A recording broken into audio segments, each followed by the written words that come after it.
All my just strung on these hatching. You already know. Poppin'. Ain't no stopping me now, steady rockin'. Watch them hate on me now cause I'm locked in. Watch the hate on me now cause I'm poppin'. I ain't stopping. And the New York Giants are the Super Bowl champs. That's right. You heard it. He said the Super Bowl champs. Don't think it can't happen. Now, it probably ain't going to happen this year. But we will be going 11-6, and we will be in the playoffs. Now, how far we go in the playoffs is solely up to the players and the coaching staff. But mark my words, we will be 11-6 this year. We will upset a lot of teams. We will shock the world. And this team is moving forward on the right track. Joe Shane, Brian Dable, Wink Martindale have all been moving lockstep in their decisions. They've been decisive. They've been swift to act. And they are doing what is necessary to put this team back together and get us back on a course of sustained success. With that being said, I'm going to bring in my other co-host, Big Pat. So now you have the original trifecta, the original founders, the founding members of the Big Blue Krew here, live and direct to you. What's going on, another people? Thursday night at the Big Blue Lounge. What's going on, fellas? And not much. Everybody's reacting to the big news today. Yeah, I was watching your video and I commented that it's crazy, right? And you commented back, not as crazy as you would think. I think you misunderstood what I was saying. It's crazy that we actually have a damn coaching staff and administrative people in the office that are making teams, that are making moves best in the best interest of the team, not their wallet or the public perception of them or what's going to be popular with the masses. No, they're making decisions based on what's going to improve this team and get us on track. Might not be the most popular opinion or might not be the most popular choices, but you guys said it before I did even. When you said if we're in a rebuild, there's going to be a lot of people gone. There's going to be coaches and players and people that you like. yeah. Joe said, me and Joe said that shit. That are going to be gone. And everybody was gone. And guess what? They're going. A lot of fucking people you wanted to be here are gone and they're not coming back, fellas. That ship has sailed. Thank you, Joe Judge. Thank you, David Gettleman. Thank you very much. All right. Now, I'm just going to say this about the whole Blake Martinez thing is my Twitter is still going crazy. I will say this. I don't think Blake Martinez would have been an absolute terrible player in this system. I think Blake Martinez would have been half decent. I just think that this coaching staff and this regime, they're going to go on a brand new direction. So if we fall on our face this year, I'm not predicting that. I'm still saying 11-6 because I think this is a real good team. But if we fall on our face, let's say we still get a top 10 draft pick, there's going to be a lot of players that we like that are gone. And Lou, you might not like this, but DJ will be gone. Barkley will be gone. Yep. Galladay will be gone. If they don't extend Leonard Williams, he might be gone. They gave Dexter Lawrence that fifth-year option, but they'll try to find a trade partner for him. I think Dex is going to be gone. Yeah, I think all those guys, Adoree Jackson, all those guys, they might be gone, man. Because I think the ones that they really, really are going to keep are Xavier McKinney. You have to keep him because he has all pro potential. I would say Kadarius Toney, but if he has another injury-riddled season, they might try to find a trade partner for him too, And unless he comes out and ball. I agree with everything you just said, with the exception of I think Barkley still has a way to stay here. If Barkley we fall on our face, Lou, go ahead. Go ahead. My bad. Barkley Go ahead. balls out this year and remains injury-free. I mean, if he plays all the freaking games, if he doesn't miss a game and he balls out, whoa. Well, with the $20 super chat. Thank you. I thought I was still waiting on approval. All right. Well, thanks.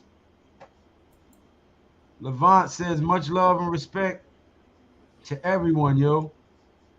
Fonzie, yeah. Hey! Big whales in the Yep, you're building, man. available. I'm looking at the live stream now. You're available to get super chats, brother. I greatly You're Yeah. appreciate official. that, my brother. He says, Lou, congrats on the milestone, brother. Keep up the great work. Keep being you, bro. Premium content. God bless. Hey, thank you, my brother. I thought I was still waiting on approval for the membership. I thought I still had to wait 24 more hours. Oh, that's a different thing, huh? Mm-hmm. Super chat. Okay, so I'm still waiting on that, but I already set all that up, Will. So I'll have an answer probably tomorrow, I think. But what I was saying was, if he can remain injury free this entire season, he plays this whole season and he balls out. He has 1,500 yards, 2,000 yards from scrimmage. Even if we I don't. fall on our face, if he has 2,000 yards and he remains injury free, I think that they keep him. I'm not saying he might get the big contract. That might be the only thing. They might be willing to work out some terms to keep him, and then the money might not be enough, and then he may opt to walk away. But I think they'll try to keep Barkley. They were franchising before that, though. They were franchised Barkley If they before give him a that big, because yeah, then, you got yeah. to show it to me consistently, not just 1 year and get the bag. I mean, agree. even if he wanted to walk away, they'll franchise him and find a trade partner for him. Even if he said, "I'm not wearing a Giants Right. uniform ever again," well, Yeah. we're going to franchise you and we're going to get something for you. We're not just going to let you walk. But if he does that, Lou, I don't see us falling on our face. If that man gets 2,000 yards from scrimmage, I don't see us falling on our face because he opens up so much. And this system is not a Joe Judge system. This system is wide open. So if you have to focus on Saquon Barkley like that, somebody's going to get open. He's open. Damn right. And that means we're blocking very well, too. If he's able to get 1,500 rushing yards, that means they blocking their ass off. Well, shit, he just got to get him to the second level. He'll make everybody else miss. Right. But that's still good blocking to get him to the second level. So I agree. But if we do fall on our face, I promise you, you're going to see a brand new New York Giants team. Yep. Out with the old, then with the new. You know how we do. Giants 15-2. Okay, bars, Fonzie. Right. Yeah. Bars, Fonzie. Hey, Fonzie. But Sharius, my homies, what's good? Unpopular opinion. NYG, what's up, bro? Lou, congrats, brother. Well deserved, man. Always loved your content. Hey, you know you're the only Eagle content creator I mess with, AK. You know what I'm yeah, saying? Brother NYG, yo, much love and respect, brother. This is guys saying hello to each other. Yeah. All right. mhm.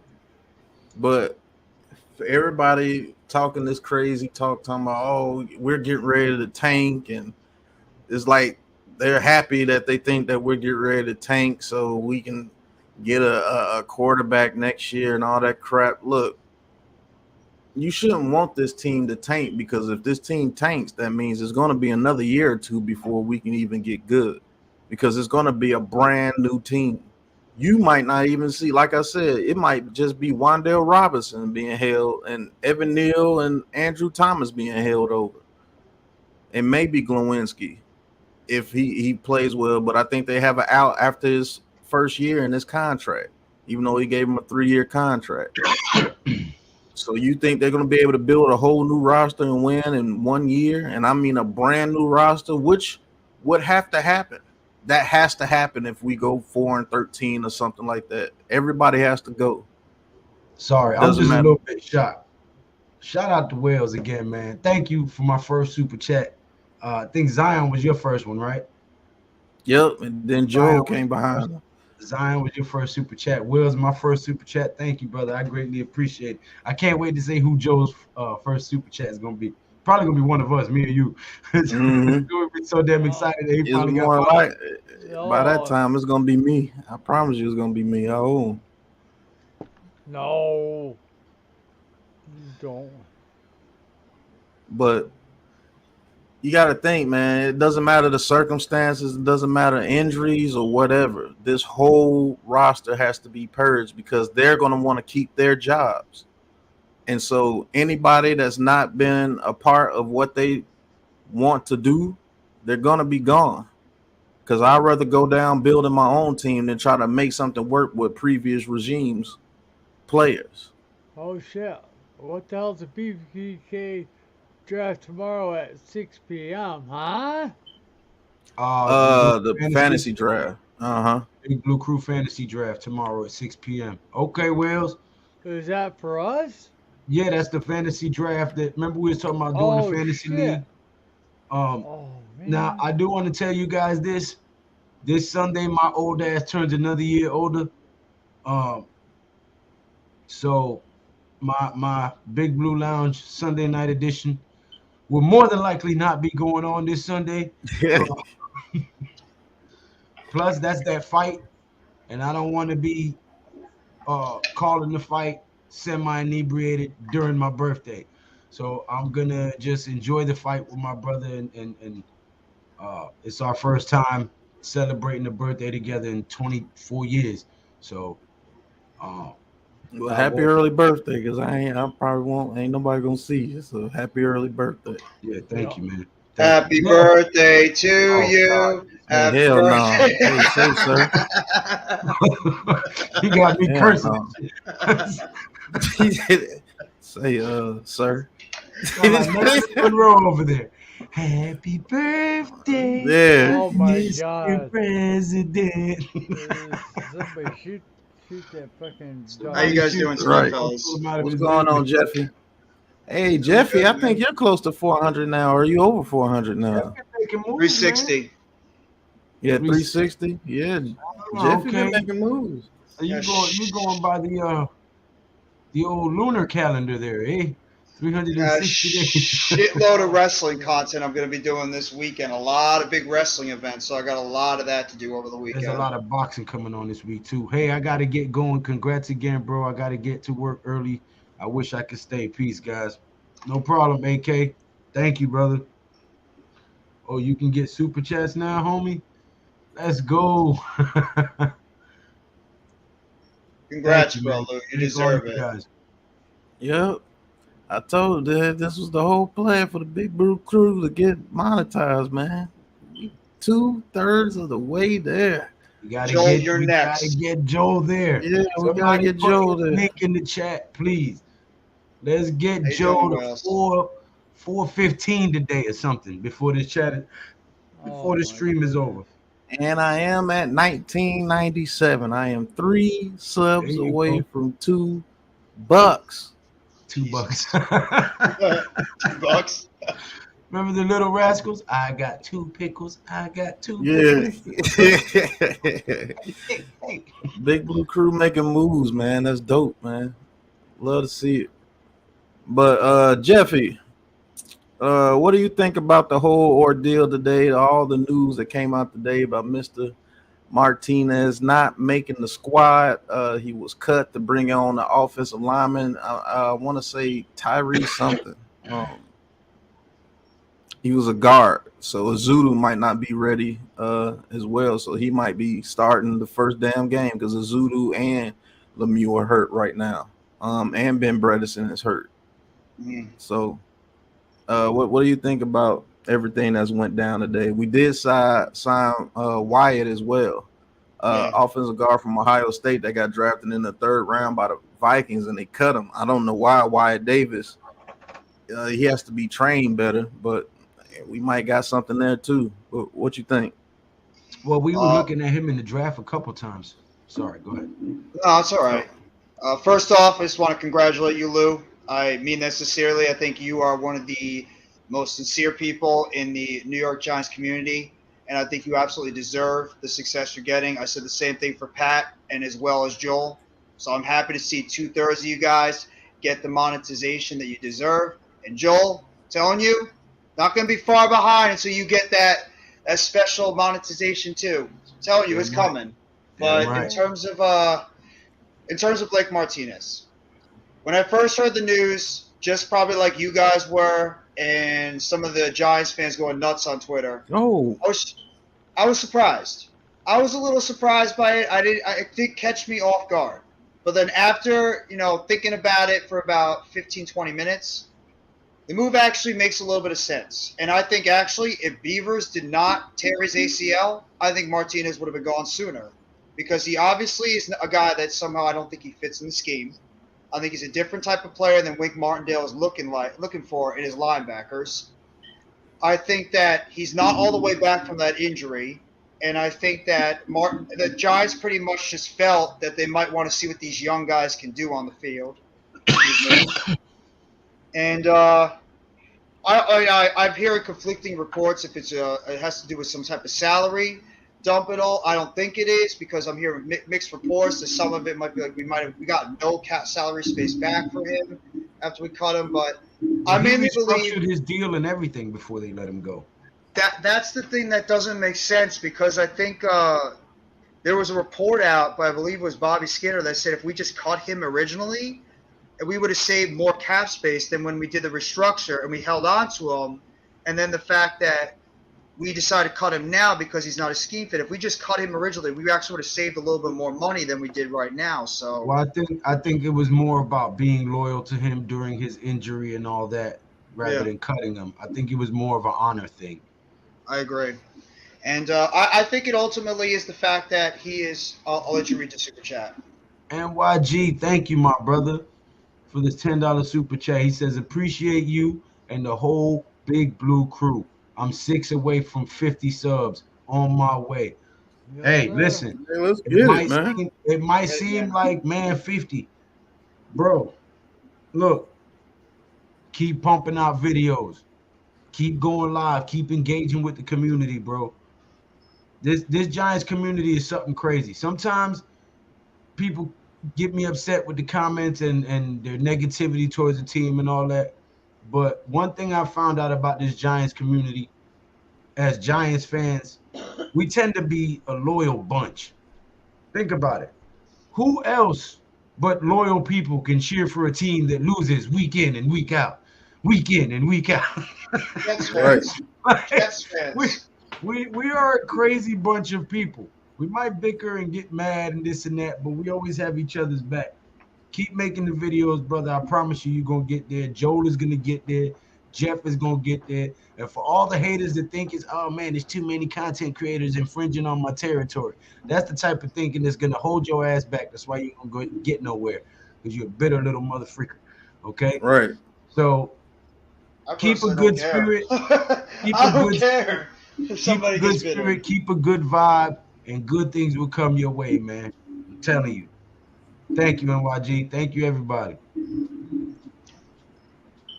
The timing was wrong. You talking about Blake Martinez, Taj? Good evening, guys. Great seeing you, Joe. A happy early birthday, Lou, Big Pat, the Big Blue Krew. Yeah. Honey Badger in the building. My brothers, what's up, fellas? Season right around the corner. Time to bet big and dedicate Sundays, Mondays, Thursdays to football. It's true. Yes, sir. And Saturday, too. Don't forget, Joe's about to start calling college football next week. Yep. We got to come up with something. We got to come up with a big show for the college. First game's tonight, right, Lou? Huh? One of the college games I think is going on right now. It's It might West be. Virginia and Purdue, I believe. I know one of the games is real early. Yeah, I think it might be West Virginia and Purdue that's playing right now. It's either tonight or tomorrow. No? It might be Monday night, Jeff. I have to check. Dash said that the other night on the channel. He said, did Alec Lindstrom get picked up after being cut and waived by the Cowboys? If not, I really think we should pick him up. We can really use that depth at center. I agree with you 100%. I still want to know why the Cowboys cut him. That's crazy. Then they looking at old ass Jason Peters. Have fun with that. I can't Easy. wait for the Cowboys. I can't wait. Yeah, Looking at that. He more injured than Tyron Smith. Do you think that offensive line really wants to see any of the pass rushers that are going to be coming in the NFC East with how vulnerable they are right now? That Cowboys offense is ripe for the picking. It really is, Jeff. I'll tell you what, guys. A lot of people that's going crazy over the releases today are some of the same people who are not realizing that we still have some positional needs on that offensive line. Mm-hmm. We need a solid certified center. Okay. we need a solid certified guard. We have a lot of injury concerns at the offensive line, interior line. Um, I believe that Neal and Thomas turned out to be the two biggest studs on tackle position in a decade at least. So if we can get the center and the guards in place, we can have a dominant offensive line for the next 8 seasons, man, 6 to 8 years. And Oh, and most definitely. when you have a dominant offensive line and good, smart coaching, man, the sky is the limit. I'm telling you. You think about this Giants, this Dallas team with Tony Romo, right? For what 6, 7 years, they had the best offensive line in football Uh-huh. in the playoffs every year, and they Yep. had Jason Garrett at coach.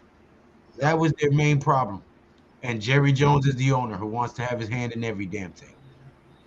Now, you put that type of line in Shane Dable's hands, it's a problem. People are missing that fact. They're overlooking the fact that these guys, like we said earlier in the season, like we said earlier at the end of last season, these guys have no ties to the draft picks that were here before they came. And that means Saquon's expendable. That means Daniel Jones is expendable. That means everybody on this roster is expendable because they didn't draft them. They're looking at what's the best move for the team.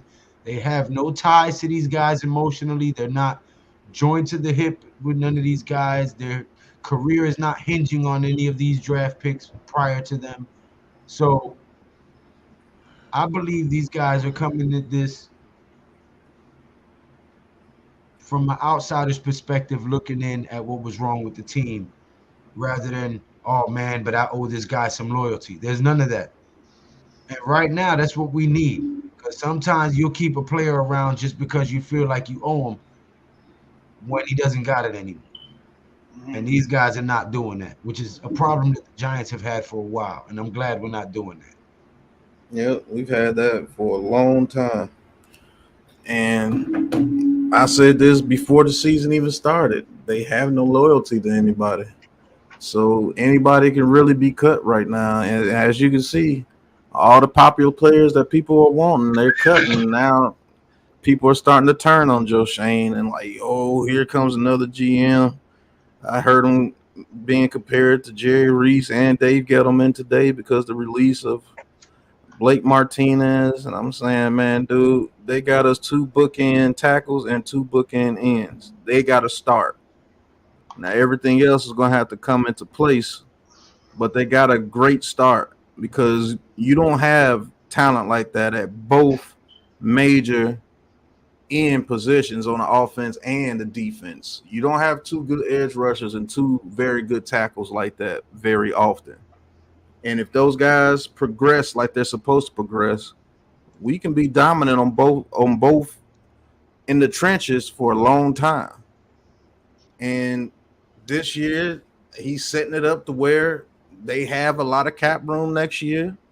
And so some of the people that they feel that can help this team, let's get some more athletic people in the defense. Let's get some receivers that might not be the popular pick, but they come in, they're dependable, they stay healthy, and they catch the ball. And let's see what we can do with the new quarterback that we have. And that's if we fall on our face. And there's about 5 to 6 quarterbacks that would fit exactly what they like to do. Anthony Richardson can do it. Will Levis can do it. Tanner can do it. Van Dyke can do it. Stroud can do it. I'm not sold on a kid from Alabama. And I got my eye on CJ Stroud, pause, but let's see what he can do at Ohio State because those Ohio State quarterbacks kill me. But they're setting this team up to be brand new. And this is what a rebuild really looks like, folks, to be honest with you. And some of these guys are only here because they can't be moved, like a Kenny Galladay. I think if they could have moved Kenny Galladay, he would have been gone. Because they would have brought Colin Johnson and would have got rid of him if Colin Johnson didn't get hurt. Yeah. So, I mean, we just gonna see a new team. I'm still excited for the season. Win or lose, I'm still gonna be calling every game. But I'm looking forward to seeing these games, seeing these guys compete. And maybe they can pull out some wins that they're not supposed to get. Maybe they can beat up on a couple of teams they're supposed to beat up on. Who knows? But I do know this: if they fall on their face this year, they're not worried about what you guys say and how you say it. They're going to do what they have to do for this team to be successful. And I'm actually super excited about the new regime because they have major cojones. Oh, all right. The big kahuna. No, let me Yeah. I mean, who else? Not too many GMs would have had the balls to cut Blake Martinez after you restructured him, knowing that you would have got more money if you would have just cut him outright. But they said, "Fuck it, we're gonna cut him. He's not what Wink wants, so he has to go." So Jose they did it. Rosario, Honey Badger. He says Joe Shane will be at Ohio State's first football game scouting CJ Stroud. I think these guys really like Stroud. I think they do too. Dak can't handle this defense really well. Nope, he cannot. I don't think many teams in the NFL are equipped for what we're going to put on the field defensively. What's good, y'all? Big Blue Dozier in the building. What's up? Jeffy, What's up, Dozier? Cowboys going to struggle this year. I agree. I think they are going to struggle this year. I think it's going to be a tough year for Dallas. What's going on, brother? Dallas Schwartz says the USC Trojans getting ready to bring the pain come Saturday. Fight on. I'm excited to see my Gators what Anthony Richardson can do this year because he could be a top 10 pick. Let's go, Rutgers. Penn State is up 21-17 in the third. West Virginia University leads Pittsburgh 31-24. There are more being played now. Joe, where's your college updates? What's going on here, buddy? Hey. I'm participating. When you get the subject, I'll participate on it. Joe Shane is tearing down the old in order to build the new. I'm not going to be upset, and I'm going to have faith in this new organization. There you go, Deception. That's the kind of fans that we like to hear from. All the negative energy just drains you. Lou, keep an eye on the Trojans. The offense is stacked, and the defense will be much better than last year. The front seven are going to be filthy. Our safeties will punish those coming across the middle. Hey, that's what I need our Giants to do. You come across that middle, you better be prepared to get the wind knocked out you and lose the ball. Joe Shane is a gangster, though. Okay. Yeah, he's been doing some gangster shit. I promise you. I like it. Hey, let me tell you something. I don't know if you people realize this or not. The most cutthroat people in the world are them Fortune 500 people. Them guys who run them big companies and make all them executive decisions. Those are the most cutthroat people in the world. Because at the end of the day, the bottom line is the only thing they're thinking about. Right. The bottom line is the only thing that matters. They don't give a damn about friendships or nothing. You fuck with that bottom line, you gotta go, cuz. And that's the number one thing they tell you. It'll be a family member. They could be a family member and fuck you over out of $1 million deal and look at you and be like, what are you upset for? It's not personal. It's just business. Chris Mara. That is the most cutthroat line ever fucking invented. What are you upset for? It's nothing personal. It's just business. They may have just drained your fucking account, took all your livelihood, you homeless, your wife and kids in the damn shelter. It can be your cousin. What are you upset about? It's nothing personal. It's just business. That's the mentality of these guys. So, you know, those are the most cutthroat people you will ever meet. I promise you. Don't let Shane and Dabo Smiles fool you, man. Those little dudes are cutthroat, bro. Why do you think it says in the Bible that for the love of money is the root of all evil? Yeah. Some people will kill a whole damn village, women, children, every damn thing, just to get a resource that's in that village and not lose a wink of sleep over it. So it's the world we live in, guys. Hey, Lou. Yeah. Kenny Golladay, 1,100 yards, 2 touchdowns against the Titans. Let's go, KG. Let's go. Listen, make it happen. If he does that shit, we're going 11-6 for real, for real. We might go 14-3 or some shit like that. So miss you can't get right. Get it. Right. If he do that, I ain't mad. Listen, I'll you see, celebrate. I'm screaming 11-6. So if he do that shit, we might be 14-3 or some shit, man. Don't play with me. Did we sign Man, that kid Pimpleton? Yes, we did. yeah, we did. What's messed up about it is he might be on the roster before freaking Seals. Because if he's the kick returner, punt returner, they're not going to be able to keep 7 receivers on the roster during game day because you're going to bring 46 people. You think James goes? I think if he's better than Richie James and Seals on special teams, yeah, they're both going to be healthy scratches. Because Riggs is going to make it. Can't Get Right is going to make it. Kadarius Toney's going to make it. Wandale Robinson's going to make it. So shit. You miss you can't get That's a right. good nickname, Pat. Can't get right. I like that. Right. I promise that's his name all this season. Can't get right. Thing. And when NYG 22 said if Kenny Galladay can get right, and I was like, oh, that's perfect. That's his new nickname. Can't get right. Yep. Right. I'm so used to him gone all day because he's usually gone every single day when he plays for the Giants. Every time he scores a touchdown, well, that's what I'm gonna say. We're gonna miss you. Can't get right. I promise you. Maybe that'll give him some good juju. Let him ball out this year. But that is his name. Can't get right. If Shepard stays healthy, maybe we could finally drop the Riggs nickname. No, he's gonna be Riggs forever. Unpopular opinion. NYG 22 says, Taj, facts, bro. I think Richardson can be special with the right coaching. Honey Badger, all facts, Big Pat. I'm upset with Johnson's injury. I feel like he was going to produce. Facts. I was pissed off. I wanted him to replace Kenny Galladay.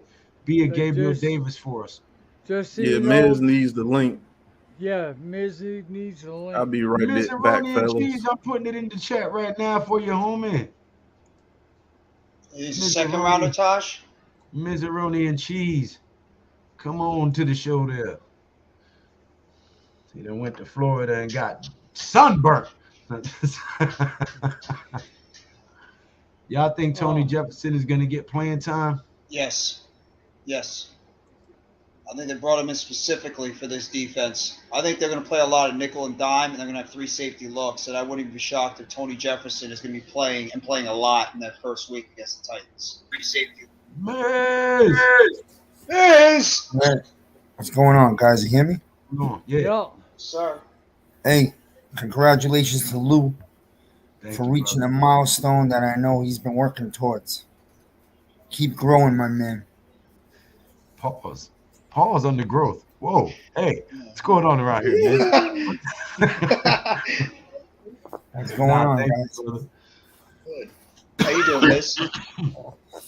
I'm good. I spoke to Pat earlier, and I recognize what the season's going to be. I'm not going to be negative. I'm positive. I'm excited. But it is a rebuilding year, and that's what they're going to do. Yeah. Yeah, we said it. If you remember when we was all still backing Joe Judge, everybody was saying blow it all up, fire everybody, get rid of this guy, shit can that guy.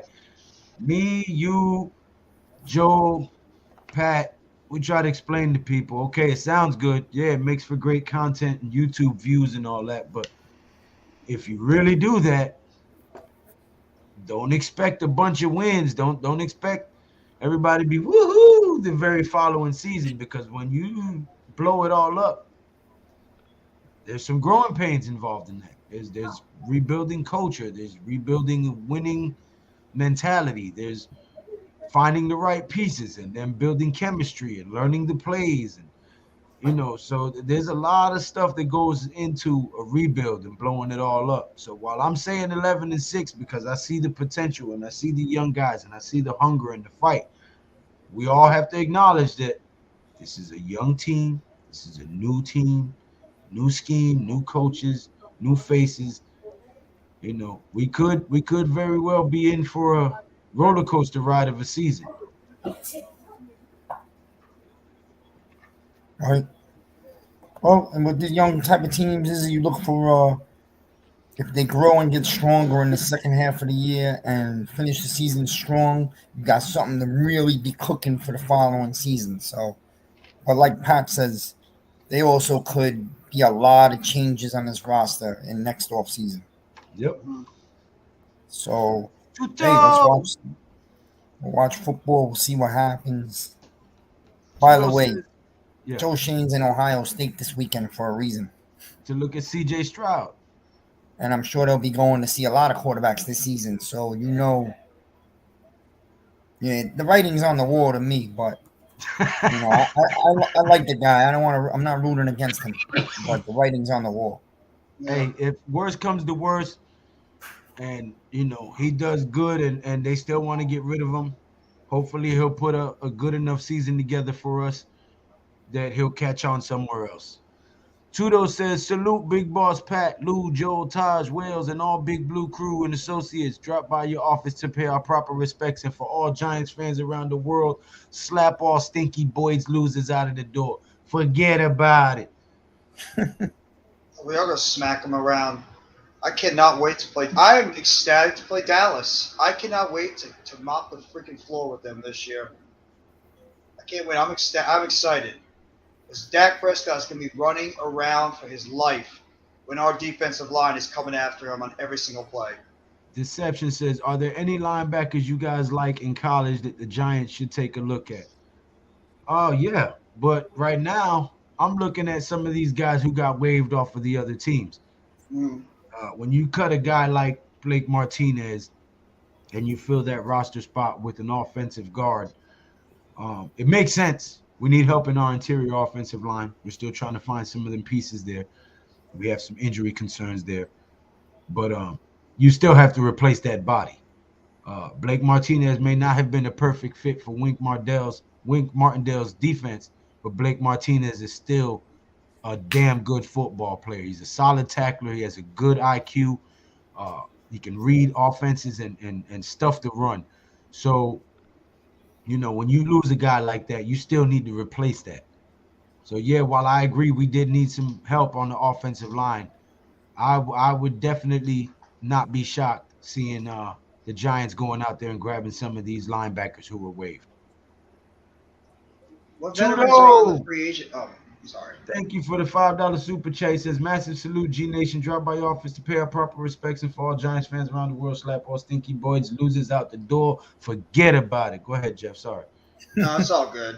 Tudo, always good to see you, bro. What linebackers are actually on the free agent market right now that were waived that could maybe come into the Giants? You asking me? The panel, the chat, everybody overall. Look, Go ahead. I'm not going to agree with that because that is not Joe Shane. He's got a mindset. I'm just letting him go. I mean, I've been thinking about it. You can't think about it. All you're going to do is give yourself a bunch of worry, bunch of stress that you can't do a damn thing about. Just let him do his job and see what we're going to get next Sunday.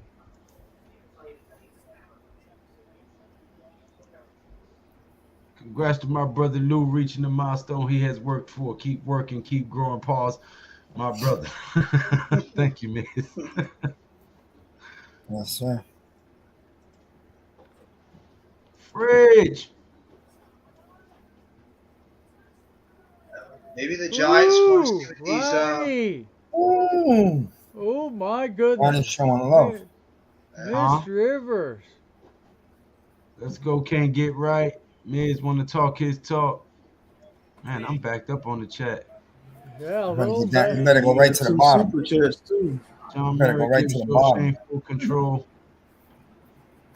Big Boss Pat, elbow cough. Hey, you have to Ronnie put the wants link to in the buy. chat for Ronnie to come on too. Yes. All right. Get Ronnie in here. I need a woman's perspective. You guys are boring me. Oh man, I like Brian Davis in the Miz, draft come last on. year. Hopefully he could be good depth for us. Coach Ed, Miz 31, LA Tech 10 and 3rd, Minnesota 24, and Mexico State 0. Wake Forest 44, and who is that? VM 10. BMI 10. I'm watching Penn State Purdue. Good game. Hit that like button, fellas. Wipe your feet before entering another man's house. Facts. How pissed off will Giants be if Kenny catches the game-winning touchdown versus the Titans week 1? I won't be mad at all. Pissed Shit. off at us. Celebrate. I'll be saying, let's go. Right. Can't get right. Shit. Tudo with another super chat. Thank you very much. 11-6 next season. We say forget about it. Thank you, brother.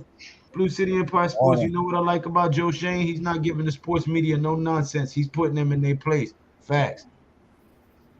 It was 107 degrees today here in Sacramento. Good God. Tomorrow is going to be like 110 Friday. Fahrenheit, and 113 Saturday. That's Godzilla hot. Yeah, you ain't lying, bro. That's why I'm East Coast, baby. East Coast. Fuck that shit. Too hot. It's like that down here too, man, in Louisiana. Hot as shit. Cautiously optimistic is how I see it. High ceiling, low floor for the Giants. I do think we can sneak up on some teams, but we do have some question marks across the roster. We got to be realistic but positive. Agreed.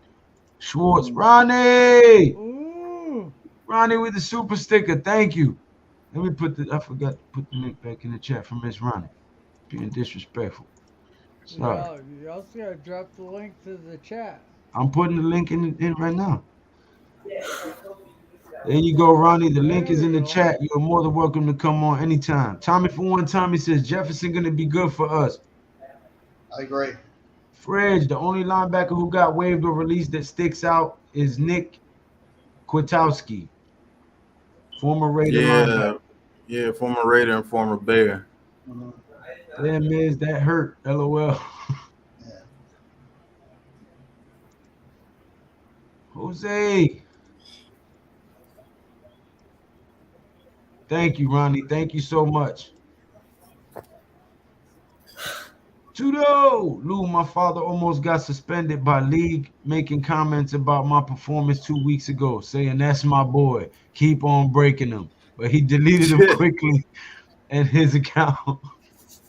Damn. Thank you for the $9.99 super chat. Jeez. Oh, man. Thank you, Tudo. Keep on breaking them. I'm sorry, that was funny. I just pictured an elder Italian man saying that at the TV. 50 degrees where I'm at, yo. Yeah, I like that. That's my type of weather right there. Not 150 like it is down here. 50 degrees is great. You can put on a hoodie. Where is it 50 degrees in this country right now? I want to know. Please, can I come on? Put that link. Feels like it's 100 everywhere. Yeah, I'll put the link in the chat, Ronnie. 113 is good running weather. Go for a nice 5-mile Big jog. brother, keep it cool. Jarius, what's going on, my brother? Eric Johnson. I think all you guys should suit up. Roy? Hey, I ain't got no problem. Wait, I got a question. This guy Wyatt Davis, Pat, was supposed to be really good. Well, how come they gave up on him so easily? I have no clue. I have no clue why they gave up on him. I don't know. Something's wrong. Ronnie. Hey guys. Ronnie. Hey guys, hi. Congratulations, Lou. I'm so happy for you. This is great that you finally got monetized. All your hard work finally paid off, and that is something to really be proud about. Thank you. And I just want everybody to know I enjoy you guys so much, and you really are like a really good lift for me. You know, work right now, it's not easy being in my sector of business where everybody is hating on us and giving us a hard time. And it really makes my day to come in and talk to you guys and chat. And it gives me a big lift. And I appreciate you guys. And I really feel like, you know, we really are family. And that means so much to me. And I just want you guys to know that I see us like really moving on and everybody really connecting and coming together. I appreciate this so much. Well, Um, thank you. I really love all of you. And the one thing I wanted to talk about a little bit tonight and give you a little school and a little tidbit about myself is I worked the Giants camps back in the 80s, 90s, and I know a couple of the players pretty well, and Stacy Robinson, Perry Williams, a couple of the old guys back from the '84 team pretty well, and everything. And I was blessed to be able to go to Pace University and Fairleigh Dickinson when they used to have camps. My original profession, I wanted to scope needs. That's the one thing I wanted to do. I love football and I've always had a passion for football since I was like 3 years old. And my grandfather really taught me the game. I was a little kid and he used to explain to me every position. We used to go over plays. I mean, I was really educated as a young child. Shout out to Grandpa. Right. Guess what? Yeah. He was a Dallas fan. So go figure, right? Whoa, no, Yeah, but he was a Dallas fan because he really loved Tom Landry. He felt as though Tom Landry was a gentleman of the game. Well, Tom Landry came from So- New York, so he had good taste. He Yes, was yes. a smart man. Yes, and Tom Landry he was a giant. Yeah. That's the funny thing about it. So was Vince Lombardi. Yes, same Any team that has a good history now is because they got coaches from the Giants. from the Giants, right? Which was original. Hey, Vince Lombardi was from Sheepshead Bay, Brooklyn. Yes. What I Yep. grew up in. Yeah. Yeah. So I have always been enthralled with the Giants' history and how, the organization had such class and style, coming along when I was growing up. And when I worked for them, summer camps, I actually worked with a guy named Doc Rogers, which he was one of the really great trainers. He was college level, semi-pro, and then pro level. And he was this little teeny Irish guy that, oh my God, when I tell you this guy could tape up a player, oh my God, he was just amazing at his work. And I worked with him. He taught me how to do the basket weave, the horseshoe weave, all different kinds of tape jobs in order to keep the, the football player safe, as far as the ankles are concerned. He taught me so much. And I used to work for a semi-pro team called the New Jersey Rams back in the early 90s. And they've been disbanded in the last maybe 10 years, but they were around for a good about 15 years in New Jersey. But I know the back scenes and all the stuff going on. And I was a little hurt today when I found out that Blake Martinez was, cut. But there's so much. It's just like there's levels of players, there's levels of fans. And sometimes I get on these chats and I get so disgusted with people, getting so angry and, going off on the team and the organization for getting rid of this player and getting rid of that player. But at the end of the day, we all have to remember it's all about the money and it's all about the trophies and what they could get at the end of the day, And we fall in love with some of these players, and it's hard, when you make changes as far as, up front in the office and everything. But the one thing, there's a lot more involved than the average fan really gets to see. I mean, we understand the plays, we understand the coaching, but behind the scenes, it's so much as far as the business is concerned of it. We don't get to really engulf in that and understand, it's the nickel and diming. It's the financial end. It's who's healthy, who's not, who's, you have so many of these guys that are represented by, different agents and this and that. There's a whole specter and a slew of hundreds of people that are involved in getting these guys on the field. Sorry to interrupt you, Ronnie. Give me 1 second. Sure. Will said, who's the dude sipping wine at the bottom? That's at 651 limit. It's his first time popping in the stream. Appreciate the support, brother. How you doing, man? I'm sorry to interrupt. How y'all doing? What's going on, brother? Just listening, trying to find out why Blake Martinez got cut. That's why. Oh, okay. Just to listen, get some information. See if I y'all doing don't good. have no insight or no inside information as to that right now, but I was being taken to school by the lovely Miss Ronnie right now. Yeah, I'm just listening to her. She giving some great insight. Just listening, just listening. So Right. So, like I'm saying, there's just so much behind the scenes that we are really not aware of and really don't get to know. But I'm sure at the end of the day, I mean, knowing I really trust in Showman and Dable, and I really think they know what they're doing. And I have a confidence with them that no other person, in the last maybe 10 years, as far as the GM and the staff that we've had, you know, this is these guys really know what they're doing. Yep. And And it shows. right, right. And Byron Brown alone, our assistant GM, that kid, he is going to be a GM. I hope that he's going to be A around for a damn couple of good one. years. But he is really good. I mean, when he gets into the logistics and the statistics and the breakdown of the players, it's amazing what this kid knows as far as education wise. So we have to really put our trust in them, let them build, let them see what's going on. It's a really new age in football. Free agency messed up the teams of the past.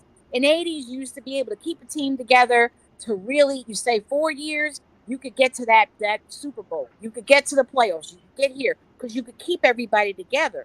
Once free agency came around, man, it messed everything up because it was all about the mighty dollar, players hopping here, hopping there, just for financial means or whatever, superstars. And the '80s and '90s, getting early 2000s, we had such big stars. Now it's kind of tapered off. If you notice, a lot of the teams, there's superstars here and there, but you don't have the huge collaboration of like the LT, the Carl Banks. You don't Yo, have these big bolstered superstar players anymore. You know Well, what I mean? you used to be able to have a whole team of them, like Right, not the whole 53-man roster, but right, certain position groups. Like you had the Big Blue Wrecking Crew. That was right. Van Pelt, LT, Harry Carson, Howard, people yeah, forget about, those guys. the Thunder Steel Curtain Johnson. with Right, Pittsburgh, Mm-hmm. the Purple People Eaters with the Yep. Vikings. When you had multiple stars and you were able to pay them and keep them all. right, And then going back to that, touching on that with the Blake Martinez situation, in my opinion, because again, I don't have no inside source there or nothing like that, but in my opinion, I believe it was one of them situations where it was nothing personal, it was just business. right, It was we were gonna take a big hit. Um, Gettleman left us in a position of dire constraints cap wise. And I think because of his injury and because he's just coming back and learning a new offense, it gave some of the other guys, learning a new defense, it gave some of the other guys in the building a leg up on him because he might not be 100% right, recovered, and he is learning a new system. And he's 28 now, So you got these younger guys who you can pay for cheaper, who you can train up, who have had a little bit longer time in the system because they weren't rehabbing an injury. And I think that's more of what it was. I don't think that they disliked him or that he didn't fit because the guy has a high football IQ and a high motor. He's right. in on every play. He goes after the ball. He's a sure tackler. Damn good player. I wouldn't have mind keeping him. But again, like Miss Ronnie said, these guys know what they're doing. The assistant GM and Joe Shane are both proven excellent scouters and excellent evaluators of talent. And you can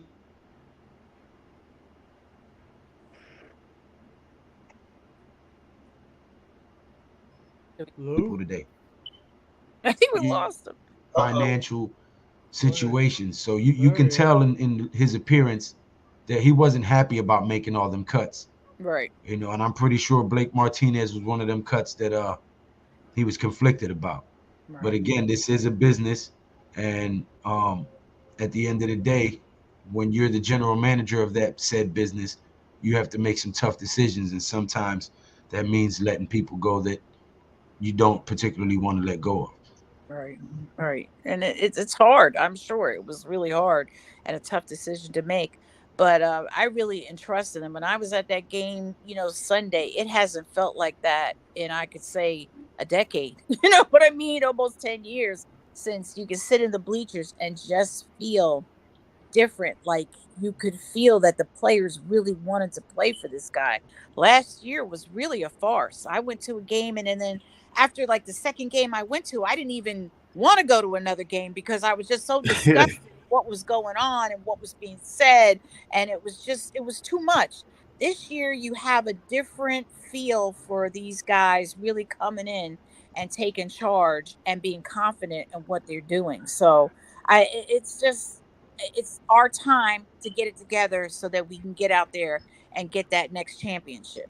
And we just have to be patient and hope that things will go smooth, though knowing that the possibility is that it might not, but we will try to get there the best way we can. So as the fans are concerned, I'm seeing so much like on Twitter. I just get so upset because it's just like people throw such brash comments out there, and I'm like they don't even understand, I mean, yes, they get the game, but behind the scenes, what it actually takes to get those 53 players out there every year and to perform and to do everything they need to do, it's a lot of work. And as a fan, you have to, if you really love the game and you love your team, you got to have the patience to let them get out there and make those decisions so that we can start having a winning era. And that's what these guys are trying to do. So that's my opinion. We just got to hold tight. And I think we're going to be a lot better, way, way better than last year. I think these guys are going to settle in. These young guys love Dable. There's a different admiration out there on the field. And I just think that it's going to put us in a place where the fans will really be appreciative of everything that the product they put out there on Sunday, that they're going to give it their best shot. And I entrust in these guys, and I think it's going to be a better team for sure. Yeah, I think it's looking up. I mean, as bad as we were, there's nowhere to go but up. Right. Right. Yeah. It was terrible. Yeah. It was painful to watch, son. Like last year, I cursed at my TV like you wouldn't believe. I was cursing out my TV like it was a girlfriend who cheated on me or something. Right. It was stressful. Jake Fromm and Mike Glennon game. Still forever. I'm never gonna say I'm taking a number 2 no more. It is called taking a Glennon. Yeah. I'm going to take a Glennon. That is what it's called now. Awful. But you have to even see the way Mara has stepped back. Look how involved he was. And now all of a sudden you don't hear anything from him. So you have to have a men. He hired some men. He didn't hire no patsies. Exactly. Gettleman was a yes man. Pat Shermer was a yes man. For sure. He was hired. He's been hiring betas ever since Tom Coughlin. Tom Coughlin was forced to resign, and there was a bunch of betas that followed. Right. And he got some alpha males in there who ain't scared to tell him, hey, look, I'll walk away from this damn job. You hired me to do it. Let me do it my way. Otherwise, I'll walk away and you can get somebody else. Right. And that's what it takes. Right. You're right. Well, somebody like Mara, that's what it takes. They didn't even let Mara talk to the damn draftees when they drafted him. They said, Coach, here you go. Shane said, welcome to the Giant. They hung up the phone. Mara didn't get to say a damn thing. Good. I personally think he was told to step back. Yeah. That's what I think it was. I think they told him, hey, you got to back off. Right. I think the Eli situation, from the what was it, the coach Sherman situation, the Gettleman situation. I think because there's always somebody above you. I think they told him, you got to step back, bro. This franchise family. Yeah, his partner. Yeah, that's what I think. That's my personal opinion. And to get back to what the young lady was saying about how free agency messed everything up, I think you can still have a bunch of superstars on your team. Remember, in the 2 Giant Super Bowl eras, that D-line, they had all superstars on it. You're right. They drafted well. You have to draft well. Yep. to have a team full of superstars. You Right. Like build look through at the Dallas draft, Cowboys. not the free agency. Yep. Yeah, you can't go through free agency. Like the Dallas Cowboys, that first year, that O line was full of all stars. The Right. running back, the receivers, that was a superstar team. I believe if Tony Romo was the quarterback, they probably would have won the Super Bowl. You have to draft well. The issue with the Giants over the last damn 15, 20 years, their drafting been horrible. Right. It's been bad. I'm I sorry. mean, we would draft a tackle. Like for example, we drafted Eric Flowers. Yep. He was bad. Then we had to go out and overpay for the tackle from the Nick Solder. Patriots. Nate Yeah, Solder's that- garbage ass. that sets our franchise back 2 to 3 years. Then But- we had to go, huh? But if you remember, Tom Coughlin was at the combine, and he actually saw Flowers, sat there in the actual in the audience, and was like, "Oh wow, this guy is massive, but he's got little feet, and his footwork is bad." But the problem was with Flowers is Tom Coughlin didn't know what to do with Flowers. Oh, Changed his position. So once he changed his position, Flowers was then a dud for us. You know, they just couldn't make it work. And that was the problem. Like we should have never really taken Flowers, you know. And he that should have played. They should have moved him to guard when they found out Right. he couldn't play tackle. right. I don't know why they did try him out at guard, but that right there set our franchise back because then we had to miss out on all these top defensive ends Right. that was throughout the draft. Then we had to go draft. We finally drafted Andrew Thomas. You know, that was a hit. You know, we flanked out on the guard we took in the second round. The one that couldn't pick up Hernandez. He can't pick up a Waffle stop House. to save our life. So Right. you know, it's been setting us back. It's just trying to build this offensive line. It's been setting us back because we've been using high draft picks on these offensive linemen, and they haven't been panning out, and they've been setting us back. So you can build a team, you just have to draft well. And I don't think this team's been drafted well. We're gonna find out now under this new era if Neil and Thibodeau, whatever is number 5, if they are, if they can actually, you know, start drafting well now. But you know, we'll see where it goes from here. But but keep talking. I enjoyed the conversation. Thank you for being here, brother. And if you haven't subscribed already, please do, man. I greatly appreciate it. Man, you know who I am, man. I always call in the show. I'm strong. Oh, okay. Damn. Well, it's my first time getting a good look at you. That's always Tim Strong. Yeah. Oh. Yeah, I always call in. Okay. Yeah. Yeah. Look at that. I got 2 officers on my stream. Yeah. Who would have ever thought that? Now listen, hold up for a second, people. I'm at home. No, I want y'all to understand how God work in people's life sometimes. All right. I'm gonna give you a little bit of background history. I am a child. I'm a person who was left in the park as a child. My parents left me in the park. My parents was on drugs. I grew up in the streets of New York City in the early 80s during the crack era, gang banging, selling dope, committing crime, because it was all I knew. I didn't have no guidance. I didn't have no parents. And I had a 4-year-old brother to take care of. So I made a lot of decisions in my life that cost me time that you never get back.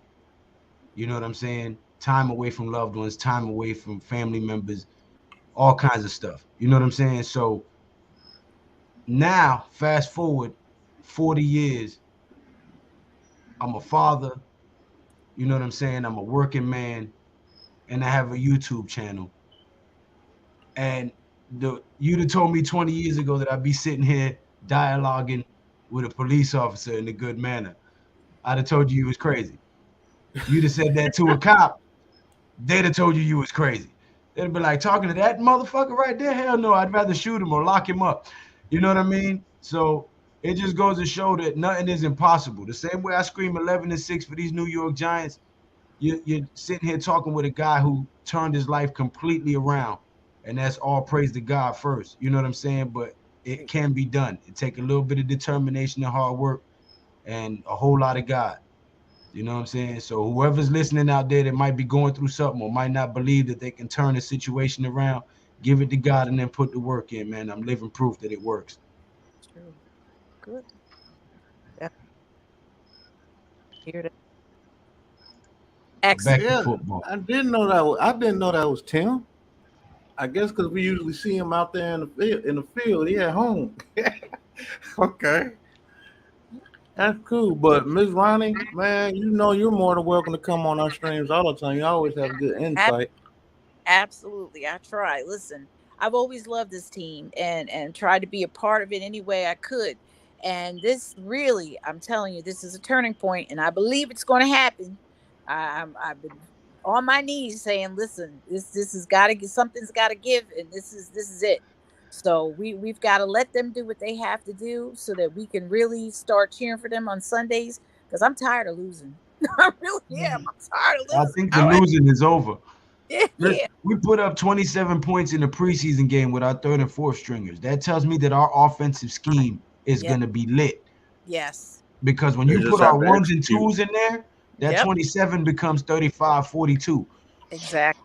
You know what I mean? So, and with the type of defensive players that we have in place, we're only missing a few small pieces. So, if our defense can carry us through some close games and our offense can score at will, I think we're in a good position. Absolutely. I agree. I'll tell you guys something that people aren't realizing about the Blake Martinez cut too. I believe they have a lot of faith in Tay Crowder. Mm. Tay Yeah. Crowder has been balling this preseason on the low, That's and people very ain't been true. recognizing that dude has been playing fast as hell, and Well, the he's game been has in the slowed down for backfield him hitting people. because remember he Yeah. was Mr. Irrelevant 2 years ago. Right. This Mm-hmm. is his third season. I think the game has slowed down for him. I think he has a better handle on this playbook.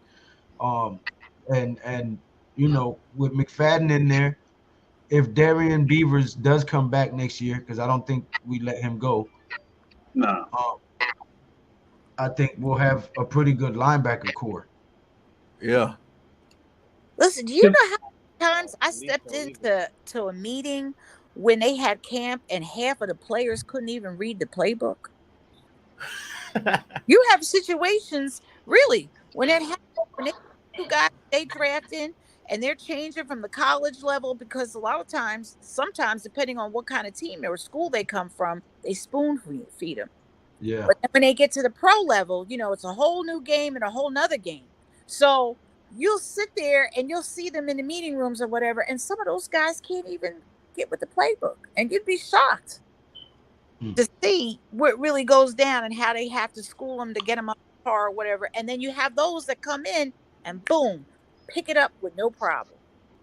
So it's a kind of a crazy situation that we don't even get to see that part. That's why I love Hard Knocks because it shows a little bit. It gives you little snippets of what goes on and to a certain. But they give you the good side.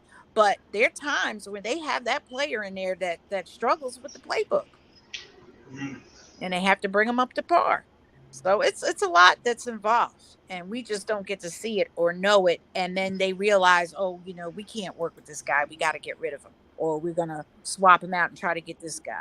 I mean, this is what happens. This is the reality of the game. You know? And you wouldn't believe that a lot of those guys are top draft picks too, Yeah, yeah, because they were spoon fed in college.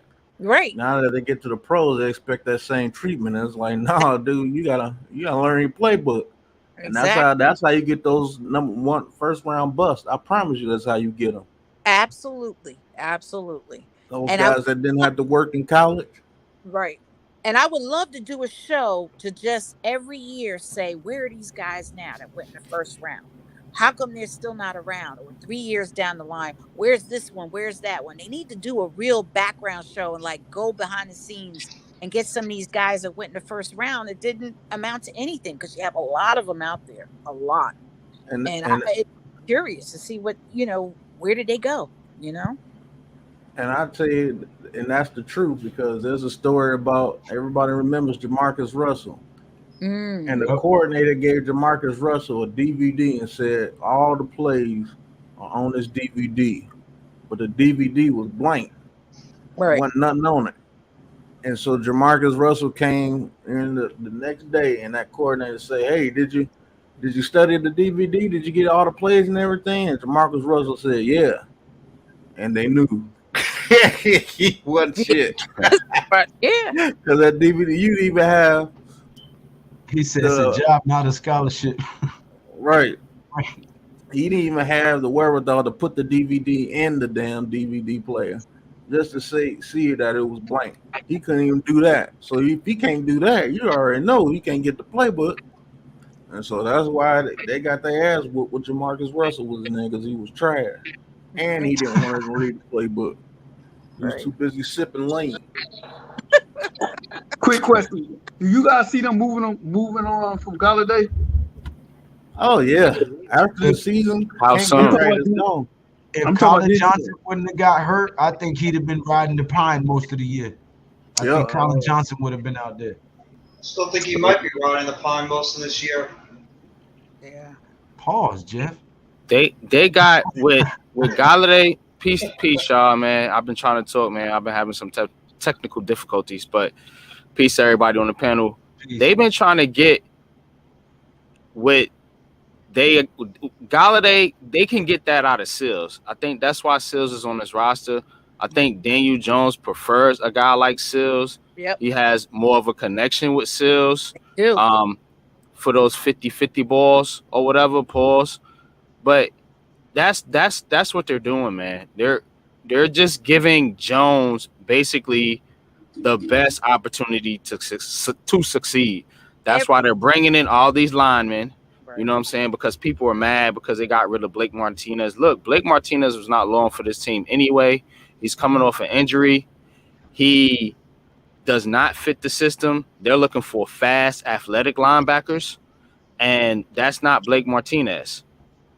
So what they want to do, though, with their resources is give Daniel Jones the best opportunity to succeed. That's why they have 7 wide receivers, because they know that these wide receivers are shaky. So they had to keep a couple extra ones. That's why they're bringing in all these linemen. Oh, go ahead, Lou. I don't want to interrupt you. No. Breaking news. Blue City Empire Sports says cornerback Fabian Moreau is having a visit with the New York Giants. Yeah, they're looking for some cornerback help. He had a visit. He was supposed to have a visit earlier today. But if he gets signed, they're going to cut probably one of them. Don't be surprised if it's Seals or Brightwell that gets cut if they bring him to the roster. Because that's what I have lots of people at. Probably. Yeah, they can cut number 33. Ew. I almost falling asleep. But they want to make this roster and this system to cater to Daniel Jones. Right. The John Mara did not go out there and say, oh, we did this kid wrong. And you think Dable and Shane are going to come in here and build up a defense and neglect positions at the offensive end? No, they're going to make sure this offense is ready to go by as much as they can, right. You know? And so that's why they're bringing in all these. And their hands are tied. They got to make moves in other manners, which means certain players get sacrificed, i.e. Blake Martinez. Right.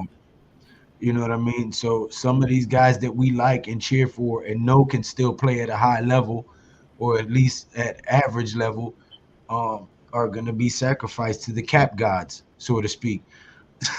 You know what I mean? Yep. I got a question for you guys. At any rate, I got to go. It's been fun. It's been real. It's been really fun. I love talking football with you guys. I love hanging out. I love that I can sit back and do nothing and let you guys talking, and that's good too.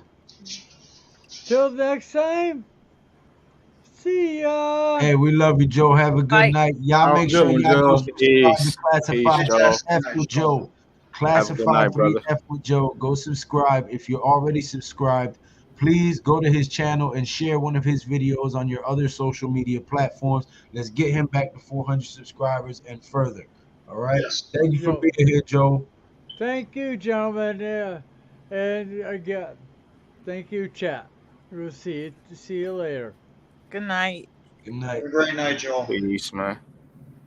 What do you guys think they're ultimately going to be doing with Nick Gates?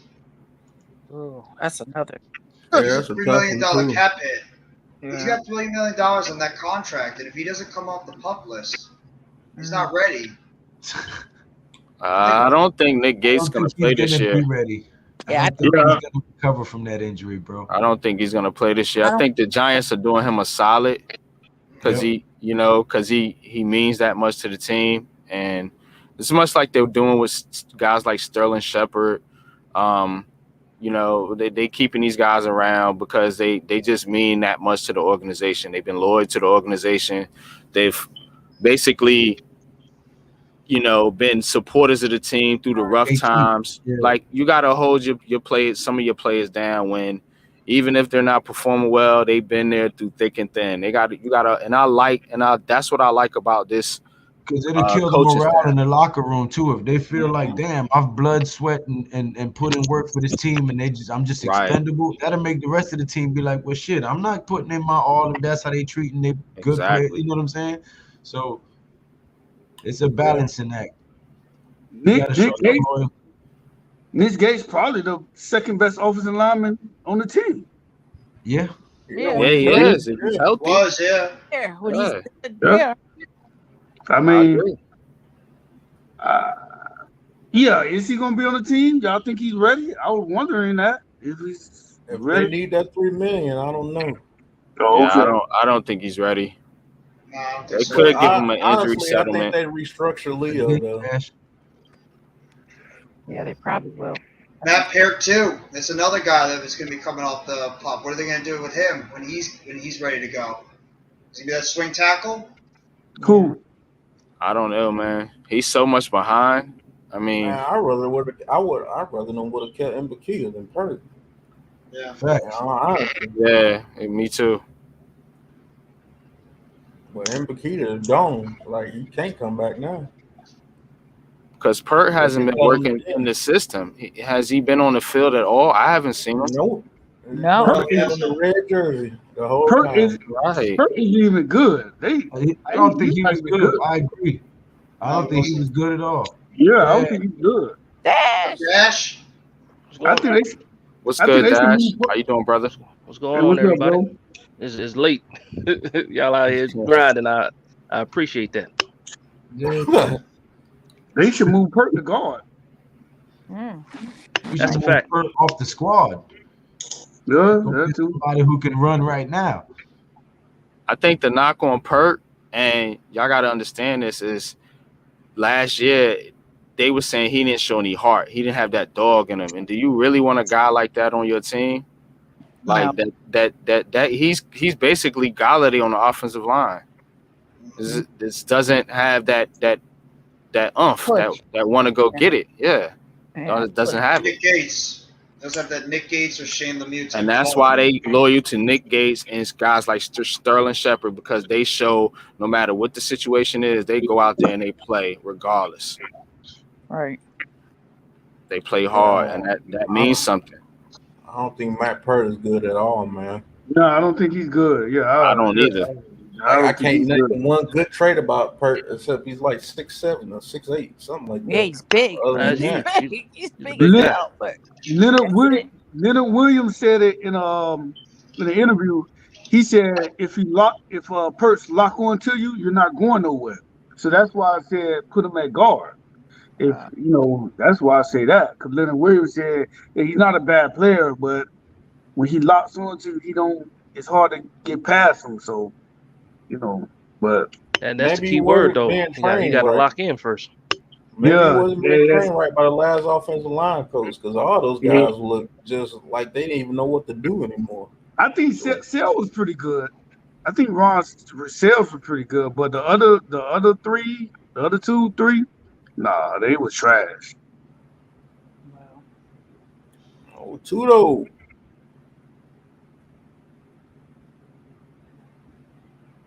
Somebody say something. Let's go, Giants! Let's go, Big Blue! I do Shout think out to- that.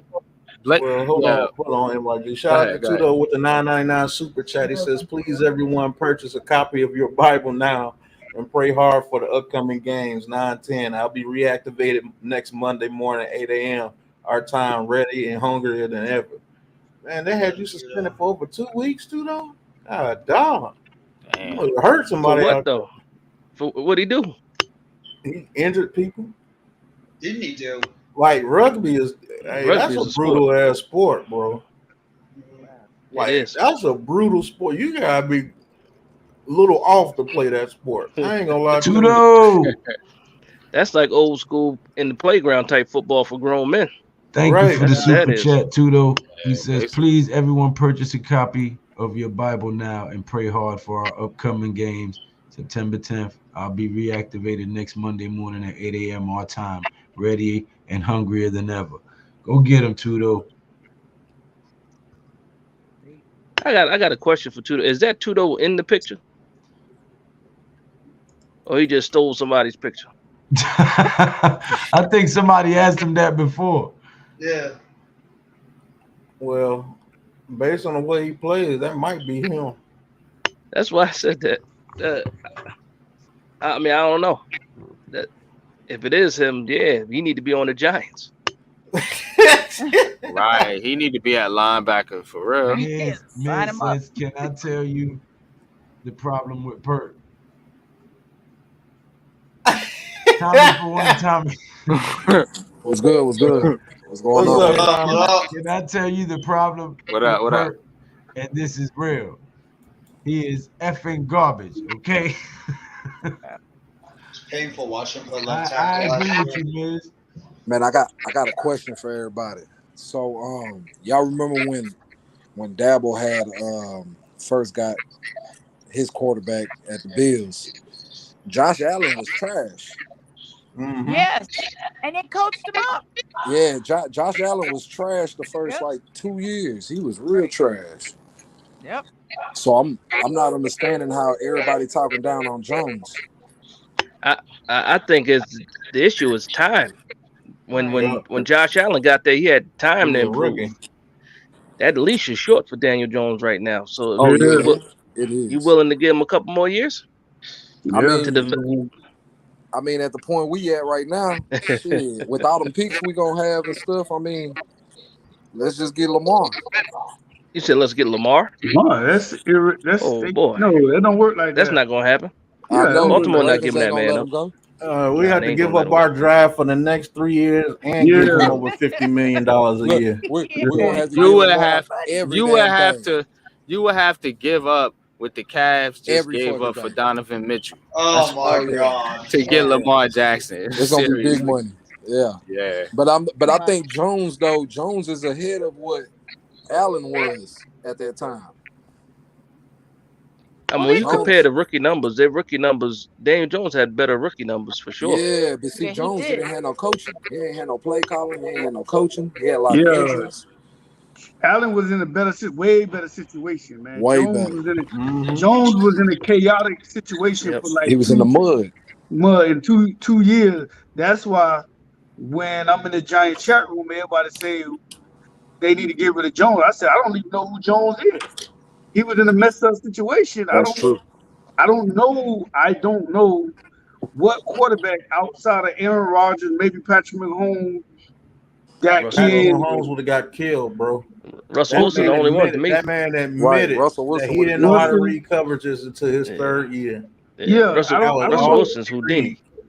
I don't know what quarterback would have made it out that situation. Only one. I tell you, it's only one. Russell Wilson. Russell Wilson is the only one. And we all agree with that.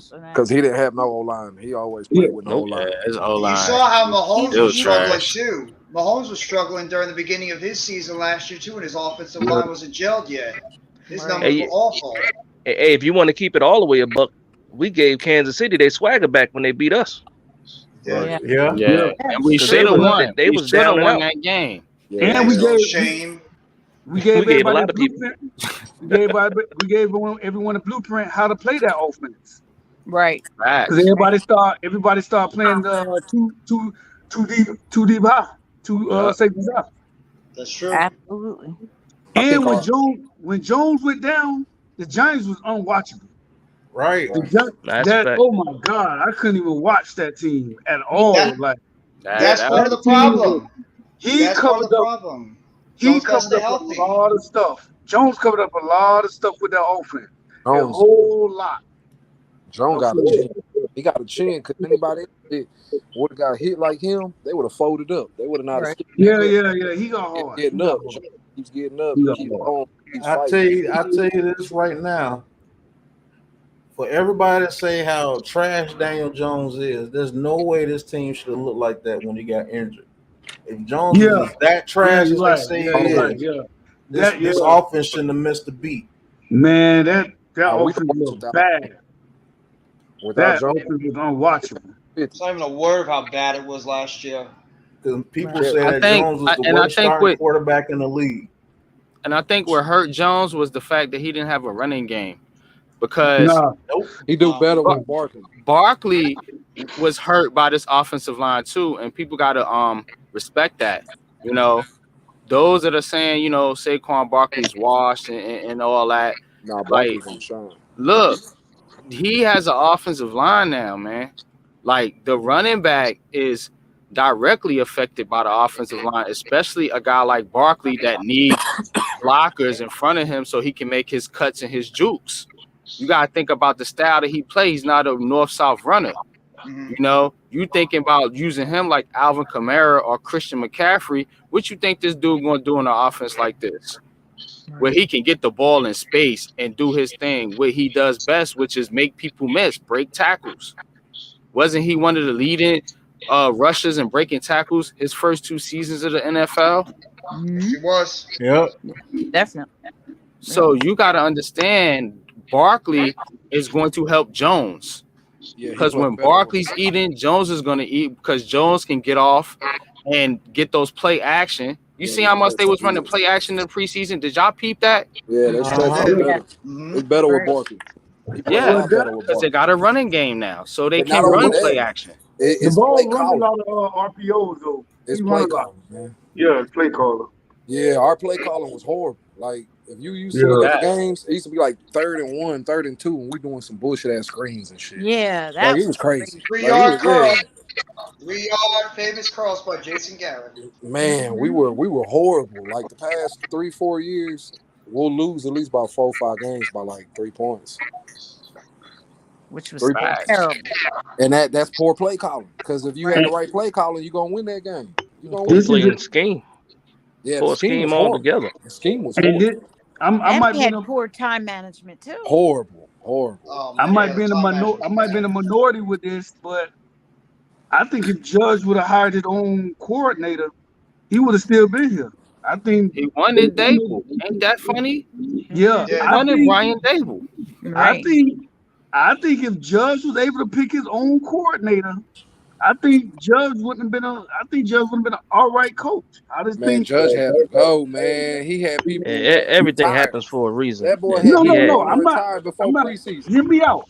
I just think the offense was so bad that it made everything else look bad on the defense, the specialty. It That's made true. everything else look bad. The offense I don't think no was player bad. loved Judge. I don't think none Yeah, of they the didn't players like. They didn't like. respected They Judge. didn't like him. They didn't like. Well, the players don't like.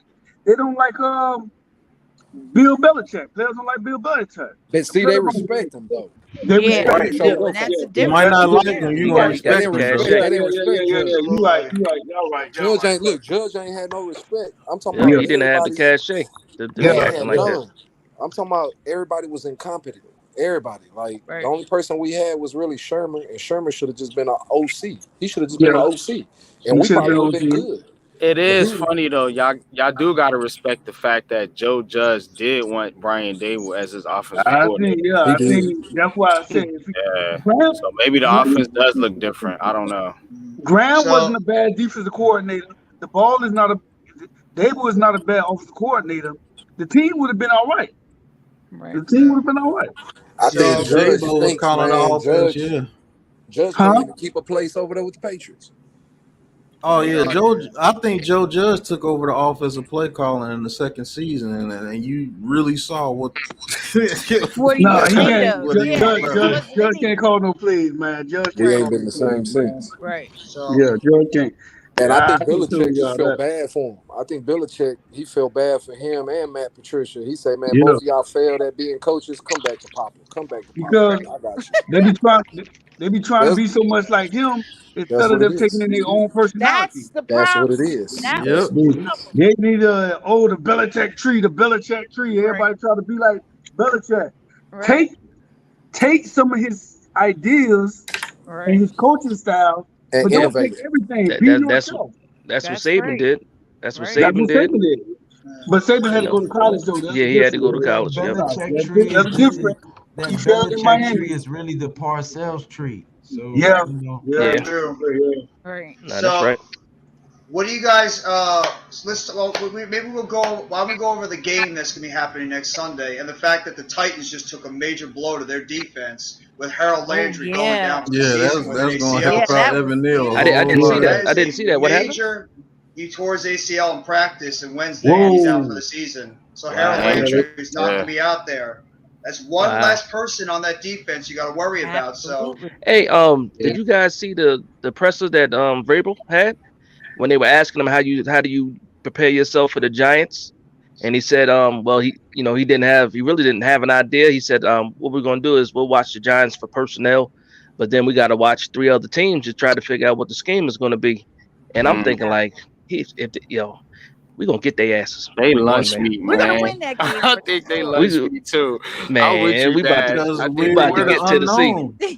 You We you about want to to get know Tennessee. you want to Thought know he what's was so on there cold already. about it? We're the unknown. You don't know how Yeah, they're gonna use Wandale Robinson. You don't know how they're gonna Tony's use gonna Kadarius play. Tony because he didn't play. Right. yeah. I think So it's you gonna be don't know about what they're gonna do. it's gonna be about 3 weeks before these teams get real tape on us. Right. That's what Yeah. I'm Mm. thinking. And I you That's what think I'm don't it's know gonna thinking. be what about Wink's gonna 4 do. weeks You until our don't offense know what start Wink's gelling. gonna do. Because Now, yeah, trust that's the me, other thing. he didn't show that much. He was very, very conservative during those Oh nah, he preseason he picked the games. bullshit plays. Right. Right. He didn't He show picked hardly he picked the anything. plays to see if it gonna work. Right. Right. Yeah. He How just how dib long and Lemieux dabble. gonna be out? By the way, 4 weeks at least. He's on the 4 weeks. injured reserve right now. Right. Okay. Man, we gotta But lean on our defense. don't Our be D line. worried though, because what they're gonna do is they're gonna lean on the running game and the Our screen D game. line. Yeah, Right. Because, Yep. and the because Right. running yeah, game.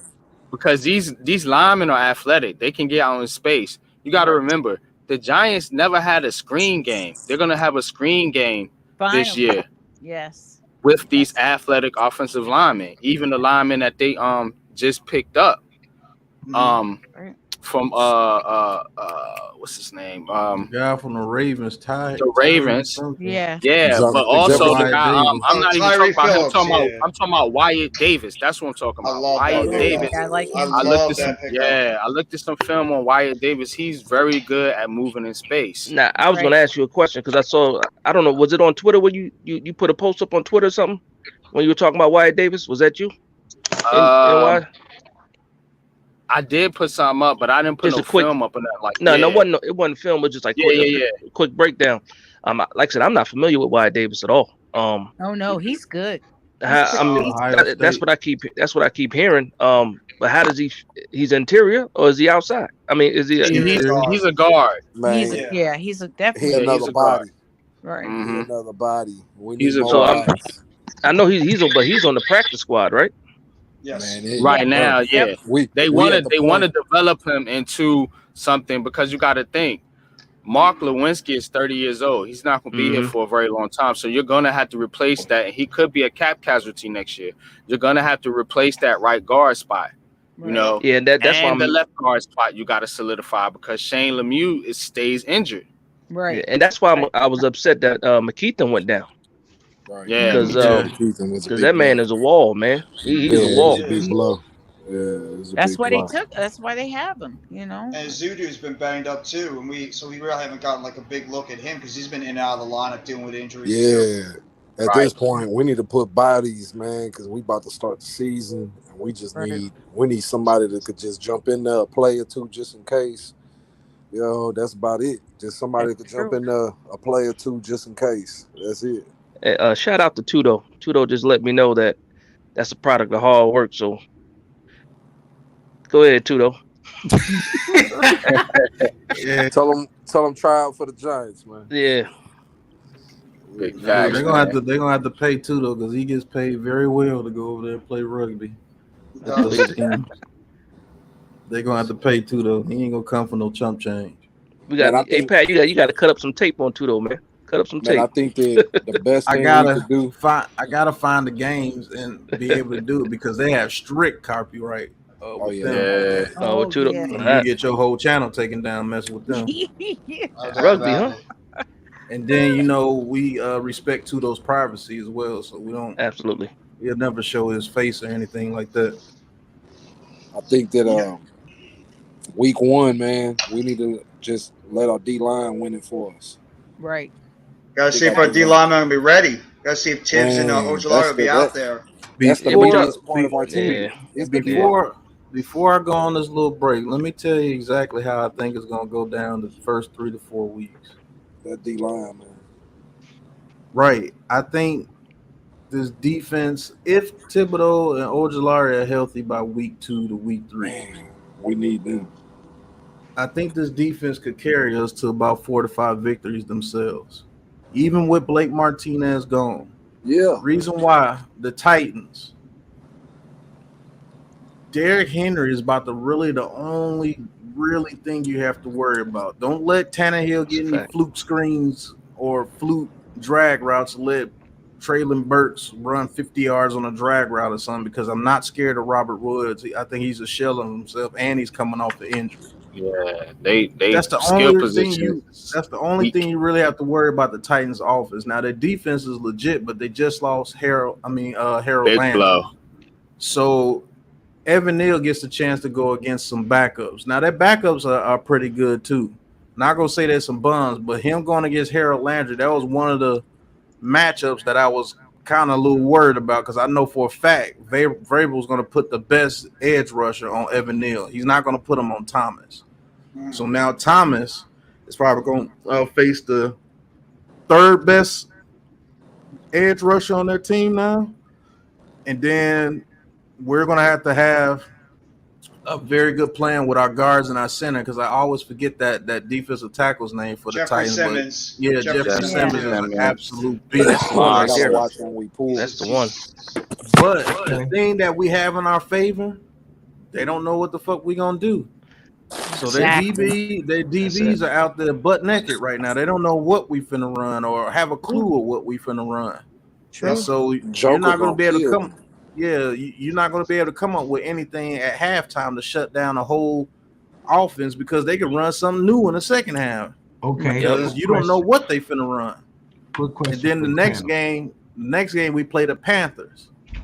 I think we're just a better team than the Panthers, and I think Baker Mayfield's going to throw us at least two picks. Because if you get Baker Mayfield off his balance, he's done. Link's very familiar with him because remember he's from Cleveland. I can hear you, Lou. Yeah, we hear you, Lou. Gotta put a little pressure on Baker. Quick That's question.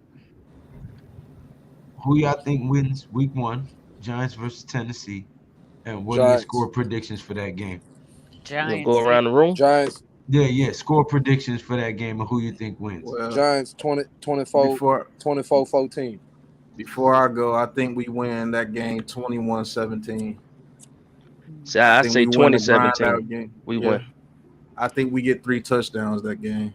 And Saquon Barkley gets 2 of them, and then he finally throws one to Kadarius Toney.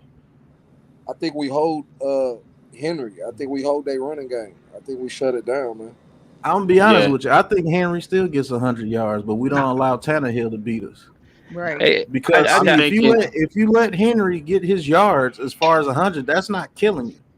100 yards is not killing you. I got one for you. No touchdowns, so I'm good with that. I think our defense comes out week 1 and sets the tone. I think so too. I got one. And puts our mark on the season this year.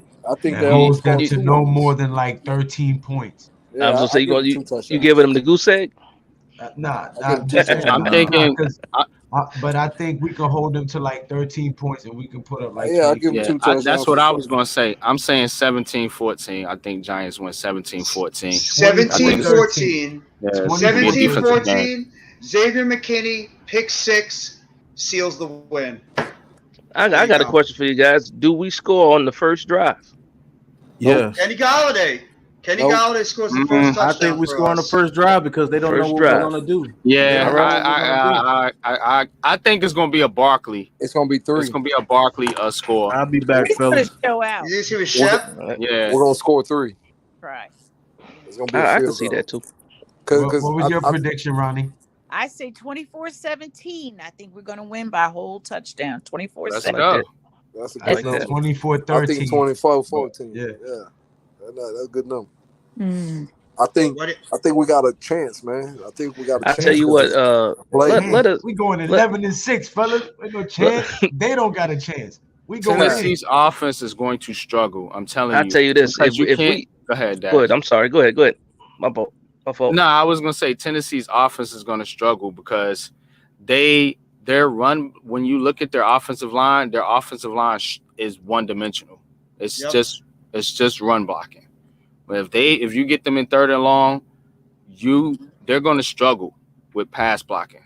I'm telling you right now, Tennessee is a team declining in my opinion, and they got rid of all their receivers. Yes. They're leaning on a rookie to carry them. Right.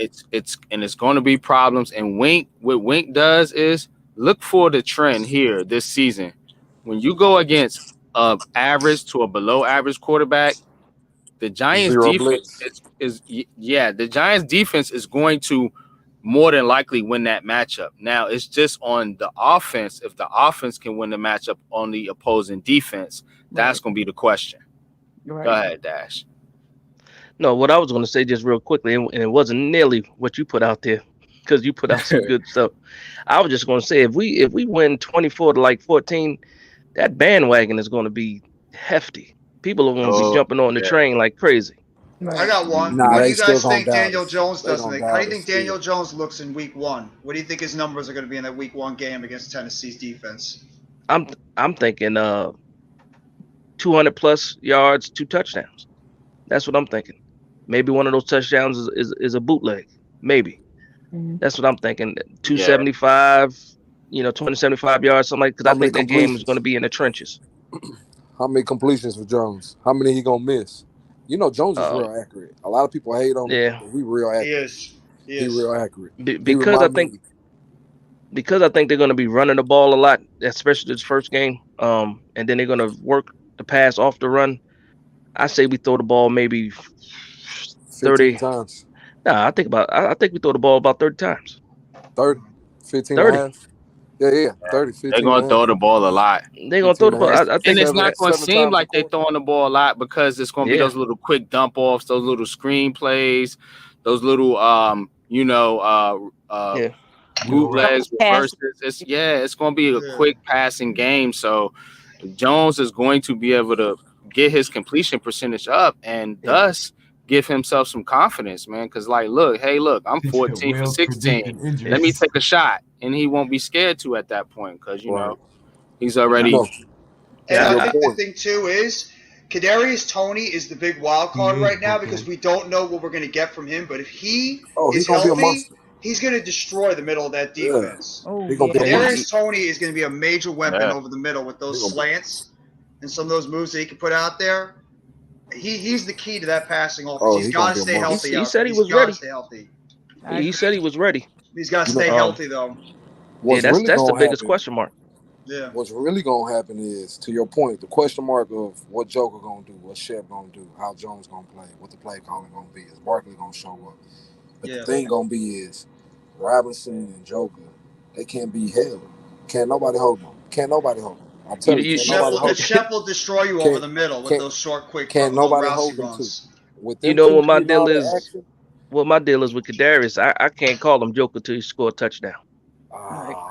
I can't call him Joker till he score a touchdown, man. Hold on. Young he is Kadarius. His mama named him Kadarius. I'm gonna call him Kadarius. Oh, don't be the Young Cassius Joker Clay guy, is a Dash. killer. As soon Don't, as that first touchdown, and I think it's gonna be early, then I could call him Joker. I can't call him Joker before that. Young don't be the Joker is a killer, the man. Cassius Clay guy. Don't be the guy that Muhammad Ali had to beat Yeah, in the stand. What's my there you name, go. bro? Yeah. He gonna prove himself easily. He gonna prove himself No, I think the easily. kid I is think so. electric, man. I I think he think has the so. potential to be something like an OBJ. Not Man, quite, that but dude almost something had like him. 200 And against the Cowgirls. 200. I think Let me he tell can be you. phenomenal if used right, but he's got to stay healthy. So far, all Yeah, he's done health is is the key. be injured. Yeah. You know what I I, mean? We already got one of those in Sterling Shepard. Sterling Shepard's Shep. a beast, but he can't stay on the damn field. You know yeah. what I'm saying? He Yeah. used to always be open too. And Yep. he's the most clutch receiver we have. He barely Man, drops a He's a Shep pass. used hell to of a kill it. blocker too. Shep Shep is used to a kill it. tremendous blocking receiver when he's out Yeah. there. Yeah. Look at all You Barkley's. Watch Barkley's old highlights. Who's the Shep. guy that's really making those big blocks that spring them? It's Shep. Shep. yeah. Well, And Shep used to OBJ. kill it. Oh, I OBJ was used gonna to say block that. too. I was gonna say that too, Lou. OBJ. He was out there blocking for him. OBJ used to That block too. too, and Victor Cruz. That's why, Yep. man. When we All of had them. All And those. Hakeem All those Nicks. receivers. I had All of such them. high Yes, expectations Knicks too. when we Yep. had Victor Cruz and OBJ Yep. Cruz and is Brandon nasty. Marshall. I was like, oh my God, bro, we about to be Brandon we about to be a Marshall. monster. Brandon But we never Marshall. addressed the offensive line. Yeah, Well, Marshall. yeah, Eli had no time to throw the damn ball. As soon as he well, said we hike, had he had Marshall two for a cup people of in his coffee. face. He was Yeah, horrible. felt like Marshall it. was He there was for a Remember, he cup of got coffee. hurt. He Yeah, I got hurt. know. didn't he? I know. Drop Yeah. passes, then he got hurt against the Chargers, like every Yeah. other receiver that game. It was Yeah. horrible. Yeah. That all of them went down. That's right. Yeah, That's the only right. man left was Yeah, Roger that was the Lewis. game. It was horrible. We lost Roger Lewis was the Wow. only one left. Mm. Yep. That was I crazy. think with all the attention going to Barkley, Robinson, Tony, it's gonna leave Galladay open. I'm telling you, watch. Jones gonna throw that thing deep. Or that Slayton, the little play that Slayton get in, or a little two plays Slayton get in and throw him deep one time. Jones gonna air it out. Jones actually gonna have some blocking. He actually gonna have time to kind of deep Yeah, ball it the way Skeeter. he like to. You know, Man, Jones likes to those. hold Yeah. it and deep ball it. Yeah. So I that's remember we were breaking down the Cincinnati game. Just the pocket, man. We haven't seen a pocket like that. And those were backups giving them a pocket. No, not all Right. of them, Right. but there was some guys filling in that pocket, man. And he looked comfortable. And now if he stays comfortable, I think he can work. I James, deep I'm think ball glad you he said Jones. that because I felt Yeah. the same way. I felt when we got Shepard, the way he's out there on the field, he feels like a Hines Ward, that small receiver that will throw his body out there all Right. the Yeah, sure time to got help heart. out his team. He's And got heart. hey, maybe Shepard stays healthy. We never, we all expect him to get Yeah. injured, and Hopefully he do. that's unfortunate just Hopefully he because that's do. been his career. But what if this guy stays healthy for 16 games? Then they What got a kind of problem offense you on got their hands. now? It's You gonna They be got a bad. Great. problem on their hands. It's For gonna be a Teams real. have trouble problem. covering him. Jones loves throwing those passes over the middle of Shep too, and he always is. Shep always gets open over the middle, like Slayton somehow gets open deep. And Mhm. Slayton is Just going to be a guy you got to watch out for. Slayton is going to take advantage of those one-on-ones on the I outside hope he I hope and do, so. take it man. deep. I hope I so. Peace think and I think he blessings. I think Him he and is. KG. That's Just his Hi, role in this Frank. offense. His role in this offense is to take the top off the defense. Can't That play nobody action. on his team do what Slayton can do. That's why they kept him. All the fans crying to get rid of him. He has a special role in this offense. He gets Nobody open else can and do he's that. freaking fast. Right. He is. He's quick. That's He's what they wanted John Ross to be. Remember? Yeah. right. Right. Oh yeah, John Ross had that Yeah. speed. Yeah. That's The crazy Slayton. thing about that is John Ross was open a lot last year. They just didn't have the time to They throw it didn't to have him. the time. Right. Yeah. Now they're gonna have the time, and that's gonna be Slayton catching Well, those last year the play passes. calling was horrible too. Yeah. Yeah. The play It's calling the, was And the the horrible. year sticks. before that as well. And This is the gonna year be before easily that. schemed to where they're gonna get open easily. It's gonna be easier. It's gonna be way easier. Easy offense. You're right. Yeah. That I think scheme it's gonna last have year its was struggles. backwards. You know, Easy yet we'll punt the ball and complex. things, but it won't be no 80% punts and 20%. No. Moving the chains. It'll be 65% moving the chains and maybe 35% punting. Maybe I I tell give you it You what, about got to that. think about a I guy like like Bellinger I too. like what I saw from the Yeah. Giants all preseason in the red zone. Right. Oh One yeah, of our yeah, yeah, biggest yeah, yeah. That was problems nice. in Yeah. the They were past using the couple pylon. years is that we haven't been able to drive it home once we get in the Right. red zone. That's For a the fact. past Exactly. couple seasons now, we've had to settle for field goals in crunch time situations where we could have won the game and sealed the victory. We'd go down there and stall out in the red zone, be forced to kick a field goal, and the other team would drive down the field and win by a freaking field goal or 2 or 3 points. So I like the fact that in the preseason, every time we got in the red zone, we punched it in. Right. Yeah. You want to know something that's different we did in the red zone, Lou? As far We as didn't running the send our ball? tight end on curl routes. Hold on. What we did in the red zone when we got there on the goal line from like the 2-3 yard line, I love the play that they did. It was David Sills. They brought the receiver down as an extra blocker, and they Yes. loaded the Yes. left side of the Yes. field, and Yeah. it opened up that huge hole for Yep. Jashawn Corbin. Mm-hmm. Yep. Even if our offensive line is not the greatest, that extra blocker helps get a hole open Big because he time. takes on that edge at the Big left side, and it opened up a huge hole. So they know how to do good scheme. We didn't have good scheme at all. We were trying to go And- mano a mano with a line that couldn't block. Yeah. Tudo. And I know a lot of people worrying about the tight end position, and that's why they got Bellinger, Myrick, and Tanner Hudson on there because I'm they're still good pissed off about blockers. Hudson. Right. And Austin Yeah, they're- Allen too on the practice squad. James Skeeter, I Right, believe but they're we good can. blockers. I believe the first 6 weeks of our season, our offense runs through Barkley, and it's a predominantly run-based offense. And then when they try to load up the box to stop the run, that's when you kill them with the play action over the top or across the middle.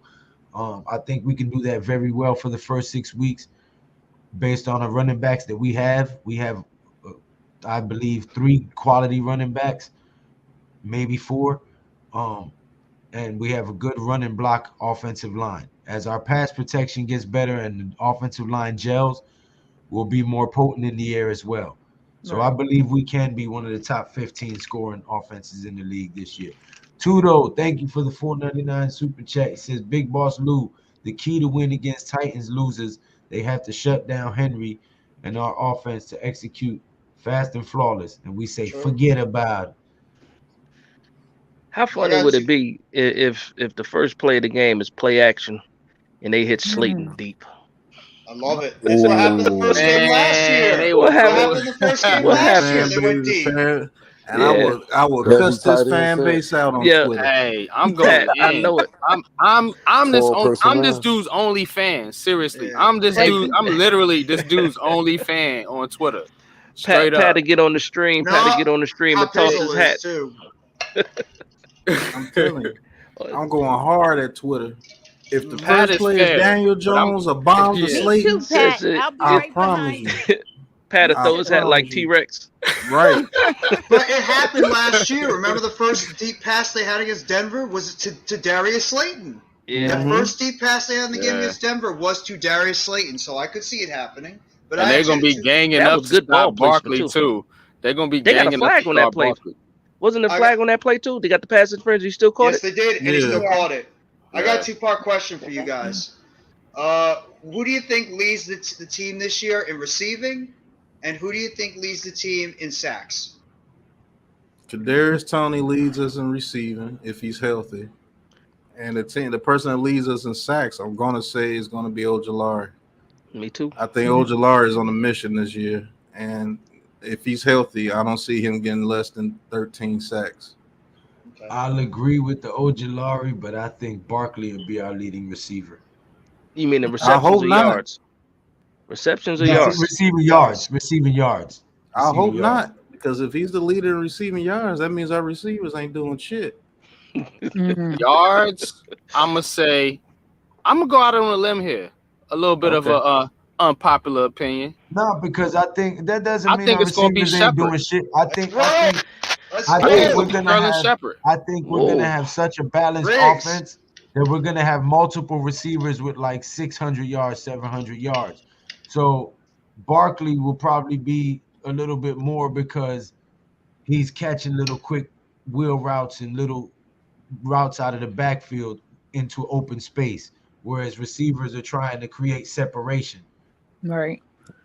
Yeah, What if you you think of saying Shepard, huh? receptions, I would say, yeah, I'm with you, Lou.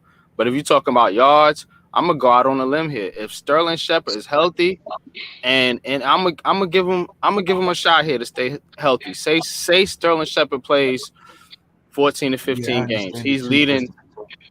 He's leading the Giants in receiving yards. Ooh, that's Sterling bold. Shepard played 14 to 15 games this year. He's going to lead because Sterling Shepard is Jones's favorite receiver. It's Yes. the fact that he's not healthy. Right. So, his second is actually Slayton, but his first is Shepard. So if Shep's Well, out wait. there, Let's talk about it. go ahead, Dash. What you got to No, say? no, I'm asking. I said that's bold, man. So Thank you, my brother Wells. So when Thank you. so okay, so what personnel you Night, think we're gonna be running out the most? Right. Running out of 11. Yeah. I think they're gonna do a lot of 4 wide receiver sets too. Oh yeah. Okay, so that. Tony going to be the reliever. so okay, so who's your receivers in that 11 personnel? Who's your receivers? Tony Galladay, Shepard, Slayton. I mean, if you got I'm Galladay, asking I don't know if you're gonna put Galladay out there, but if you gotta put Galladay out there, then yeah, Galladay's gonna be one, and then you're probably gonna go Slayton, Shep, Tony. But where's Wandale Robinson? Oh, he's gonna be thrown in He's there. gonna be in and out the lineup. Yeah. Maybe they subs Tony out one play or Shepard out one play or even Slayton out one play and put Shep on the outside because Shep can play the outside too. So could Tony. Man, I trust Shep more on the outside though. That's bold, man. I don't know. I don't know about that with Shep, Robinson's gonna be man. our secret weapon. You gotta remember, he's gonna be our secret weapon. They don't know, and he's so jitsy and quick, and he's sneaky. They're gonna put him in on certain downs. They're gonna use him on certain downs. I agree. They're just gonna throw him in there, and you're gonna look on the field. You could be like, oh my God, he's out there. So let's see what they're gonna do. They're using him as the surprise factor. I'm telling you. I agree. So I agree 100%, Ronnie. So is Galladay the X? Yes. Yeah. He has to be. Gotta That's the be only by place default. you can put Yeah. him. Yeah. That's what I'm.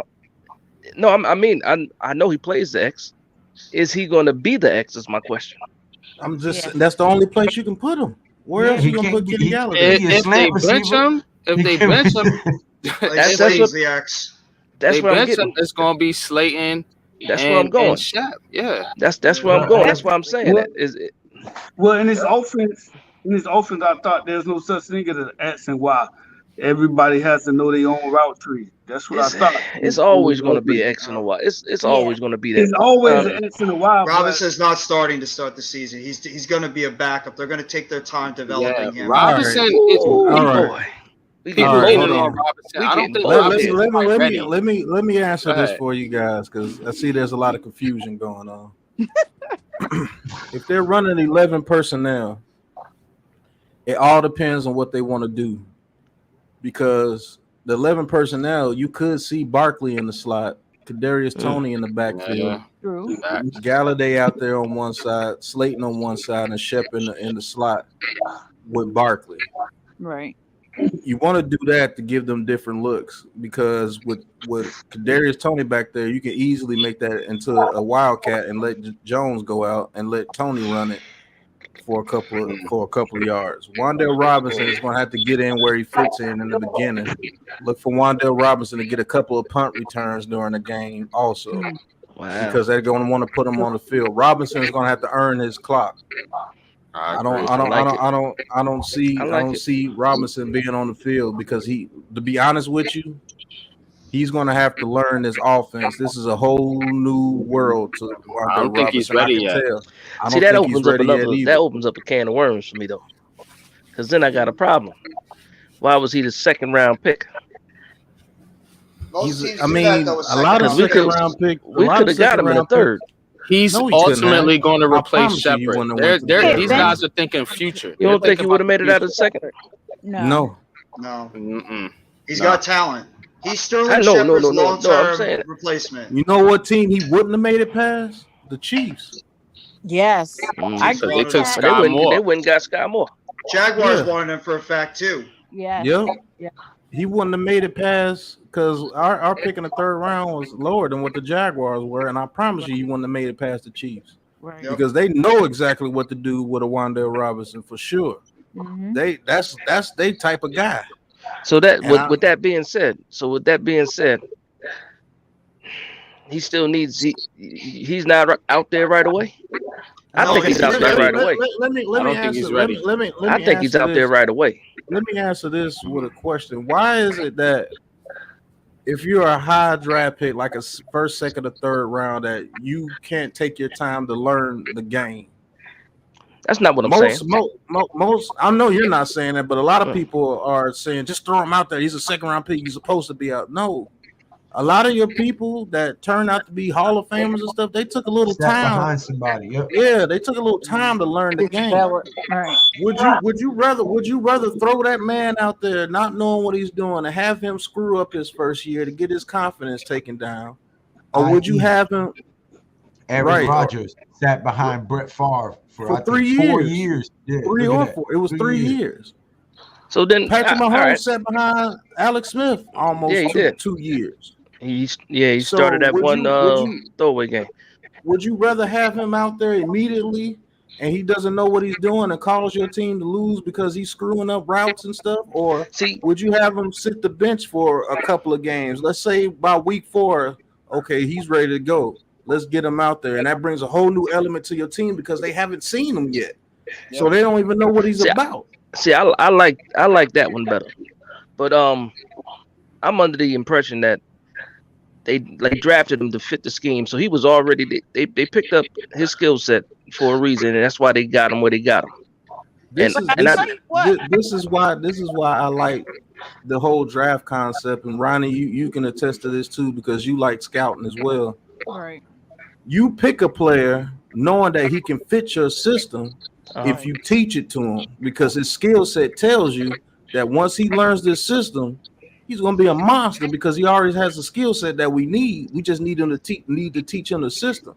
Right. We've gotten past the eras to where we teach these players. We just expect these guys to be Hall of Fame as soon as they step on the field. No, there's a learning curve. You going from the NCAA to the big leagues. Right. Everybody out there is fast. Everybody out there studies their playbook. Go ahead, Ronnie. But Pat, what I'm going to tell you, when he was in camp, the two quarterbacks that he really connected with was Davis Webb and Tyrod Taylor. Right. Jones had a little bit harder time kind of connecting and getting to him. But Tyrod Taylor was so comfortable in throwing to him. And he was doing some nice plays in camp. And Davis Webb, same thing. Davis Webb, we can't sleep on him. He's kind of fearless. He doesn't have a lot of the badger that Jones had. So when he got out there to throw and he got his chance, he was hooking up with Wendell. Definitely. He was getting him. So I think they see it, it's kind of like they know what Dable's about, I think, and I think there was a comfort level in there, and I think they're just going to get Jones on board dealing with Wendell. You know what I'm saying? They're going to work on that connection. But those two quarterbacks played well with him. So it's just a matter of getting DJ on board. You know what I mean? And that's honesty right there. That's what I was going to get to as well. We have to see what Daniel Jones is comfortable with, right? Because he's coming from the Joe Judge era where they told him to be a hermit, basically. Don't do anything that could cause a mistake. Right. Hey, NYG, I think you got a horrible background noise on you. I think it's coming through, but Daniel Jones is going to have to learn to play fearless in order for this offense to reach its maximum potential. And I think that's the only thing that will hold him back. Right. NYG, you there? I think what's going to happen with Robinson... It's not me. I'm muted. Is it me? No, I don't think it's you, Pat. Is it me? I don't hear it anymore. Okay. I think what's going to happen with Robinson is he's probably at the beginning of the season going to be sprinkled in maybe 10, 15 plays a game, some of those gadget-like plays, throw them out there, confuse the defense a little bit. But we know the three guys that are going to be the primary receivers when they're healthy, it's going to be Galladay until he falls on his face, Tony because he's the best of the bunch, and Shepard because he's the most dependable. Slayton's going to be their deep threat. Robinson right now probably is the fifth on the depth chart. They're going to take it along slowly. They're going to let him develop behind that system, and then as the season goes on, they're going to start integrating him more in the offense as we go, until eventually, if they feel that he's ready, if we're not a good team, if we struggle throughout the season, Robinson is going to be like one of those sparks to that offense, and they'll uptick his snaps, and then eventually, you know, you might see him out there replacing Shepard with his snaps, or maybe if Galladay's not effective, he's replacing Galladay on some snaps, or if Tony is like dealing with injuries or he's not effective, you're going to see Robinson is going to be a guy that's going to be gradually coming into the offense more as the season goes on. But when we start the season, it's going to be Galladay, Tony, Shepard as the main three in the 11 personnel. Slayton's going to be your deep threat. And Robinson's going to be that gadget type guy, sort of like an Isaiah McKenzie was for Brian Dable in Buffalo last year. Mm-hmm. See, that's why I like talking to y'all, because unlike other people, y'all, the questions that I do have, because I don't know everything, and I like to hear what y'all got to say and y'all opinions. Now, we keep talking about Shepard going out there. What we don't even know what kind of shape Shepard is in, really. And it's right? true. It's true. And, I don't know what any of them are like. Wanda Robinson in the beginning of the season until Shep gets back. Have Who it knows? Yeah, I don't think Shep starts the season. Yeah. And because I mean, when I keep thinking today? he should be practicing. He should be a full go as far as I know.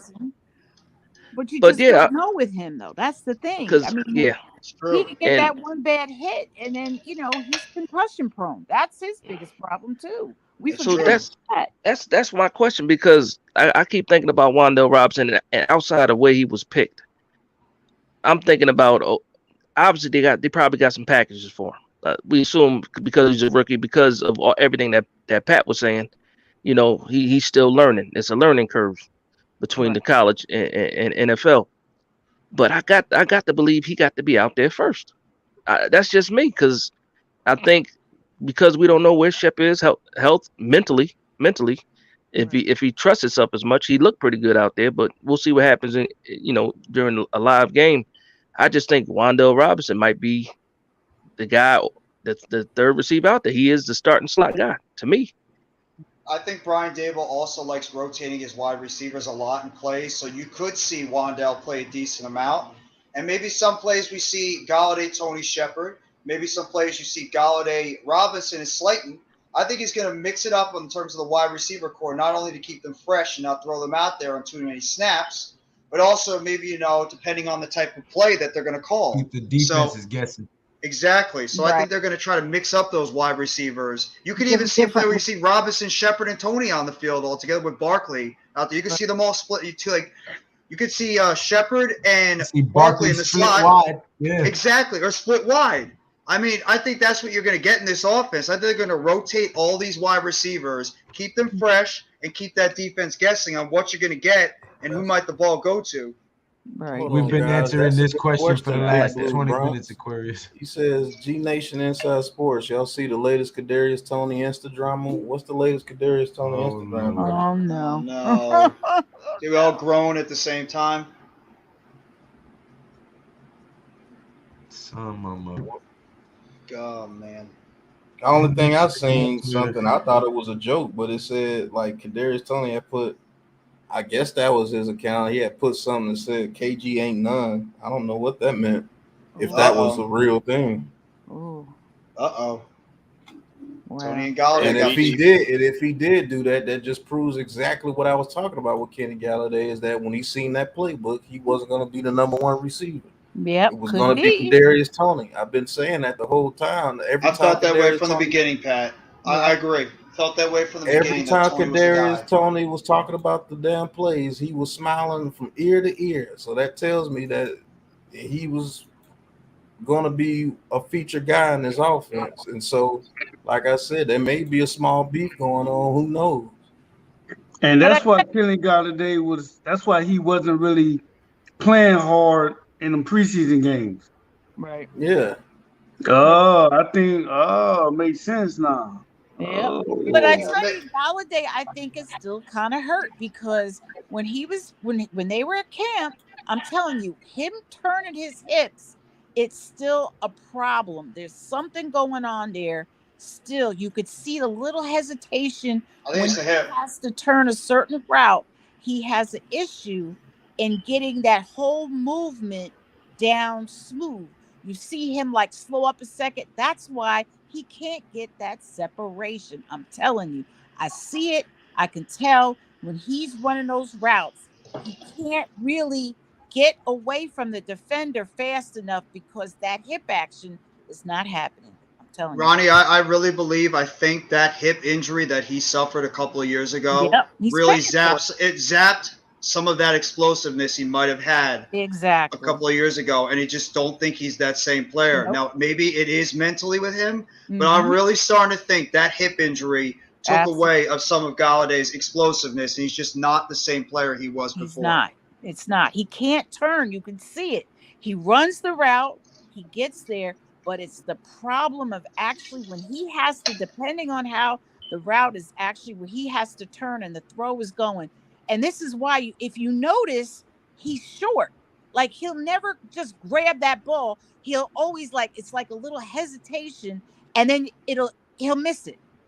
And I'm telling you, it's that hip that's bothering. He can't rotate his hips like he used to. He was getting it stretched out a lot of practice too. Right. And I was looking at old films of him, and he was rotating. He can't do that same rotation he did, when he first got with the Lions. I'm telling you, it's a problem, and it's going to come out, and it's going to be evident. And I think it's going to be an issue towards the end of the year. I'm telling Ronnie, I agree with you 1,000%. I believe it is the hip. I think that hip is more of an issue than it ever was, and I think exactly. I think the Giants knew about it. Right. But Gettleman was bullish because he wanted to try to save his job and help out Daniel Jones. So they decided to throw all that money out at Galladay, knowing that he was not the same player he was before. Right. There's no way. I'm telling you. And you could see it. Because watch every ball. If you go back and watch when he was on the field last year, you go back and look every chance he got when a ball and he would miss it, it's because he couldn't take that rotation, turn to really catch and stretch himself out to catch that ball. Watch it and you'll see it. I agree. I see the same things that you're talking about, Ronnie. Yep. When they got that, I thought it was just a cryptic tweet thing. So I don't know if that was his real account, but you can't see it anymore. But he did something posted that said Kadarius Toney said KG ain't nothing. Wow, that's crazy. I don't know. Well, let's see where it goes. Let's see where that goes. That could be scary, Nobody's talking about Slayton no more. Yeah.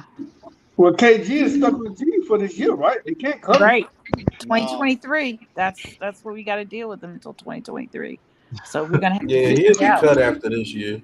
Definitely. He's 100% gone after this year. Yeah. Who knows about Tony too? Tony's if they stay healthy and he doesn't play effective and this kind of stuff happens, Tony might not be here after this year either. Yeah, but I don't see them guys. I don't see them releasing him. He's too talented. I don't see them just. No, they'll trade him. They would probably trade him. Trade him. Yeah. I can see them release. They'll get something back from Tony, even if it's a third or fourth round pick. They'll get something back from Tony. But to trade a player to get something back, you have to feature the player, and the player has to produce at some point. Right. See, that's the problem with a guy like Galladay. He hasn't shown anything. That's why they getting more trade offers for guys like Slayton. Why everybody want to dog Slayton. Slayton got more value than Galladay. Yeah. So that's right because he put something on tape the last 3 seasons, and Galladay hasn't done anything. Right. So that's what people got to understand. The guys, people want everybody traded. Oh, trade this player, trade that player, trade this player, trade that player. Well, if the player hasn't been on the field or hasn't produced, what do you think an NFL GM is going to give you for that player? Not a damn thing. Right. Give you a hard laugh. You don't get that pick dude to work for me. Right. You got to give us a 5th round pick to take. Exactly. Needy Bears will take him. Well, he made his money, that's for sure. So, Good. He Thanks, definitely made his money. So, he got us. Well, I don't know if that's real or not, but if it is real, that just proves exactly everything that I thought happened. Kenny Galladay is mad that he's not the number 1 guy, and Kadarius Toney is going to get a lot of pub this year, as long as he stays healthy. He was the number one guy in what you call the offense, and he was complaining about the offense. In Garrett offense, he was the number one guy in the Garrett offense. He was complaining about Garrett's offense because Garrett's offense was trash, and I think Joe Judge was putting in and made it even more trash. So I've been complaining too. Hey, look, man, y'all got us out here running these curls, and everybody is standing in front of us. Yeah. They know what's coming. That's a high school playbook. That was a high school playbook. I tell everybody that. It was a even high school. That's Pee Wee. Yeah, that was a high school Pee Wee playbook, boy. I ain't never seen no shit like that. And I just want to know what the heck was Mara thinking? Like, he talked a good game, Joe Judge, but the thing about how do you take a special teams coordinator and make him a head coach? Like, that's just too big. I think he panicked because he missed out on Matt Rule. Yeah. I think that's what they wanted. I think that was it. And Bill Belichick said, "Hey, look, my guy Joe Judge, man, I've been training this guy. He'll be a good guy for it." And he was like, "Okay." Because they always listen to Bill Belichick, and that's what gets them messed up. Bill Belichick been screwing his franchise for years on the low. Yes. Every time they want to get somebody, they go to Bill Belichick. We have confidence, Alex. And then Bill Belichick give them a bum, and then and they like, you can be a good head coach, but you got to surround yourself around competent coordinators. Right. He didn't surround himself around competent coordinators. He was forced. His coordinators was forced on him. Graham wasn't, but that's the guy I'm looking at. That's the guy I'm looking at. My bad, guys. Go ahead. That's the guy I'm looking at. Well, Big Plays comment. It's not C.J. Stroud that Shane was looking at. That wide receiver. That's the guy I hope they're looking at, because that kid might be special this year. The fact now he doesn't have Olave. Now he doesn't have Olave and Garrett Wilson there anymore. I think that kid might blow up, and he could be maybe one of that's an indictment on C.J. Stroud in the draft. But if we fall on our face, it's got to be a quarterback. Yeah, it's gonna be a quarterback. If they Anthony Richardson, man, he's gonna be the first pick. If he ball out, he's gonna be the first pick. I don't know. I want to say something about Anthony Richardson real quick. Get him, Pat. If you put him with the right people, he can be a faster Cam Newton. Yeah, I agree. Yeah, yeah, I agree. And his arm is way better than that. When I really looked at film on him, he has a cannon of an arm. All you have to do is create a system to where you get the ball out of his hands quickly. We got the right coaches to do it. His first couple of years, get the ball out of his hands quickly, because he can be accurate, but get the ball out of his hands quickly. And while you're working him into the system, teach him how to read coverages very well when you're bringing them into the system. That's why if we fall on our face, Tyrod Taylor is going to be the sacrificial lamb for the second season. And whoever he got the nerve to have a little bit of touch too when he throw the ball. Yeah, that's what I'm talking about. Yeah. Like those deep passes, if he puts a little bit of touch on them, they're right there. Yeah. But you just can't rocket it every time. I think that dude could throw it like 75 yards easily. But he got those instincts too. Those instinctive plays. He got black man instincts. That's what he has. He has black man instincts on the field. And that's what a whole lot of these Giants fans want. They want to see black man instincts out of their quarterback, because when you go to our quarterbacks, we went from Phil Simms, Hostetler, Dave Brown, Cannell, the real racist guy, Kerry Collins. Yeah, Dave Brown, Kerry Collins, then the Kurt Warner, then the Eli Manning, now to Daniel Jones. Yeah. We haven't had anybody that had any shiftiness. The last time we had anybody with some shiftiness was old-ass Fran Tarkenton way back in the 70s, and he was washed. So a lot of these fans see the Malik Willises, they see the Herberts, who has a little bit of black man in them when it comes to juking people out running, and we haven't had that. We're still a traditional team, and people won't want to see that excitement. I promise, if we would have had if Justin Fields was playing last year and the year would have went the same exact way, they wouldn't be saying shit about Justin Fields, because he would have made a couple of plays running with his feet, and that just excites everybody. Wow, look at him, he can run. But the thing is, I'm a traditional Giants fan. I want to win. I don't care if we don't make the playoffs every year, but as long as we make it every 2 to 3 years, we win a chip. I could give a damn. You can have the Packers that make it to the NFC Championship every year in Lambeau Field and get their ass whooped every year. You can have that. That's depressing. One of them damn Packers fans gonna jump off a bridge before Aaron Rodgers retires, man, because he's killing them. Or you want to be like the Cowboys, One and done. be like the Cowboys who they talk about all year, being to the Super Bowl every year, but they ain't won shit since I was 5 years old.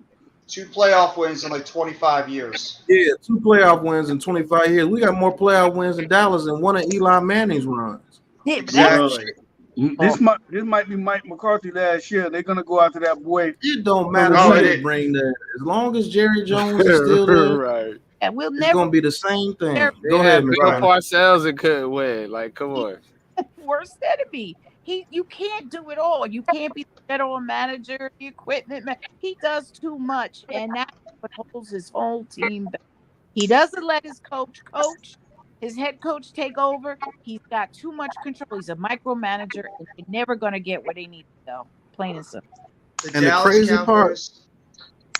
crazy part about the Cowboys is that they had some squads. Like, they've had squads.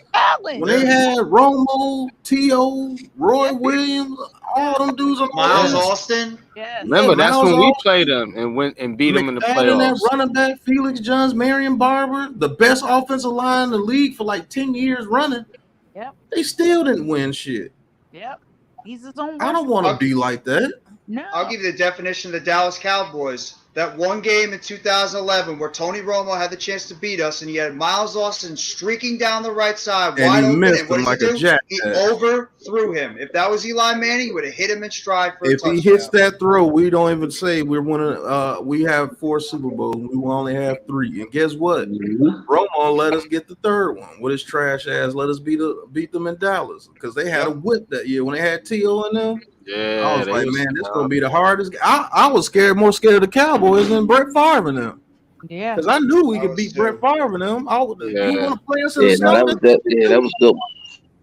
And Yeah, then to when be honest- Flexible Birds stripped Al Harris butt naked, I was like, man, we gonna. He win was this. cooking. He was Don't forget cooking about Amani Harris. Toomer. Amani Toomer was killing it before that. That Dallas game, he had that big touchdown right at the big touchdown reception. Yeah. Yeah, Toomer was unbelievable that entire. That was like playoff the series. first He led quarter, the if I'm not team. mistaken. Yeah. No, and then He he got got a one hook right route. before halftime. Cooking. Toomer was clutch. It was good old. Everybody wants the new shiny toy at the quarterback position, and we might get the new shiny toy next year if Daniel Jones falls on his face. Yep. Now, if they get C.J. Stroud, it's not going to be exactly what they want. I don't because want C.J. Stroud. C.J. Stroud is more of a traditional type quarterback, but Anthony Richardson, these people would soil themselves if we got Anthony Richardson, because you're going to see exactly what you want. The black man quarterback, what they call him. He's going to be shifty. He's going to run around. He's going to run people over at the quarterback position. But the thing is, can we train him enough to win? Right. Michael Vick, one of the best quarterbacks I've ever seen. Absolutely. Didn't win a thing. Yep. You want to know why? Because they used him. They didn't put people in front of him where they were supposed to be. The closest thing he had was with the Eagles, and they always failed. Right. You want to know another thing about running quarterbacks?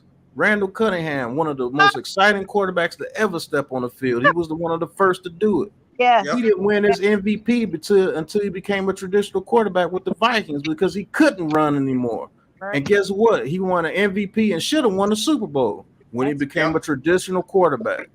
Right. A lot of people get that stuff mixed up. Yeah. Vince Young, everybody loved Vince Young when he came out. Jeff Fisher didn't know how to use him, got him killed out there in Tennessee. But he could run He around. can keep going down the list too, man. But what if you? But that's what I'm saying. But like, if you know how to use the quarterback, if you can design an offense, if you got a smart enough coaching staff to design an offense around a quarterback like that, not expose him, and use your running game like you're supposed to, then you can win a championship. It's just these coaches haven't figured out how to do it yet with the right quarterback. You gotta have the right. system and the right quarterback to do it. You want to know But I the think only he can do it. quarterback? You want to know the only quarterback that I've seen that beat the system and was kind of like a scrambling quarterback, but he was a traditional quarterback to me too, and that was Steve McNair.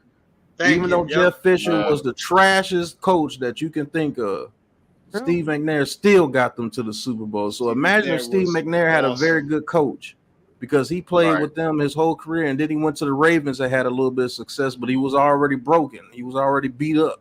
Yeah. If it wasn't for Eddie George, Steve McNair would have had the same fate.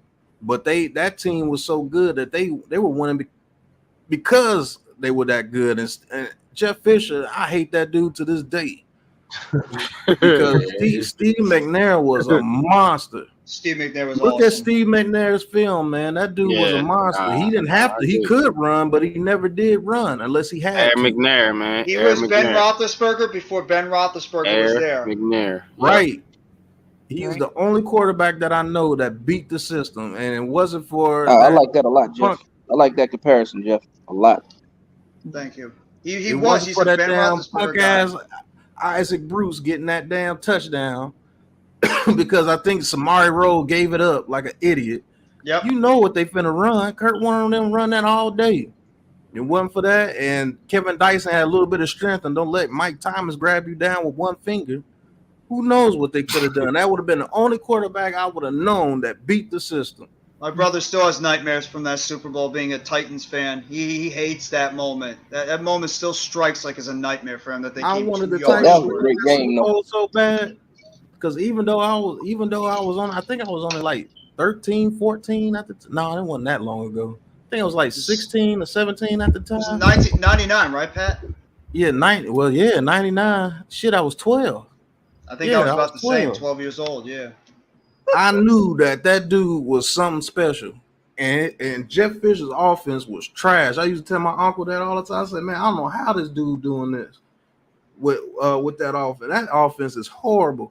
Why in the world are you got Eddie George in that division with the Steelers, the Browns, the Ravens, and the Bengals, the toughest defenses at any division, all in one division, and you got this man out there running with no fullback."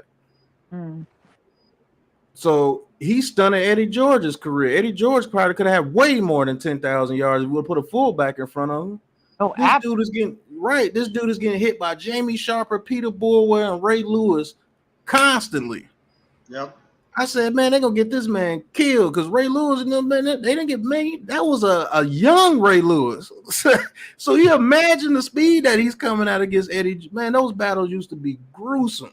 They were great. I said, man, that was one of my favorite running backs because Eddie George used to get his ass killed by the Ravens. He kept getting right back up. Eddie George was awesome to watch back in the day. Eddie George, Steve McNair, Kevin Mason, or Derek Mason, Frank Wycheck. That was a hell of an offense. Frank Wycheck, Derek Mason, Kevin Dyson, Eddie George, Steve McNair.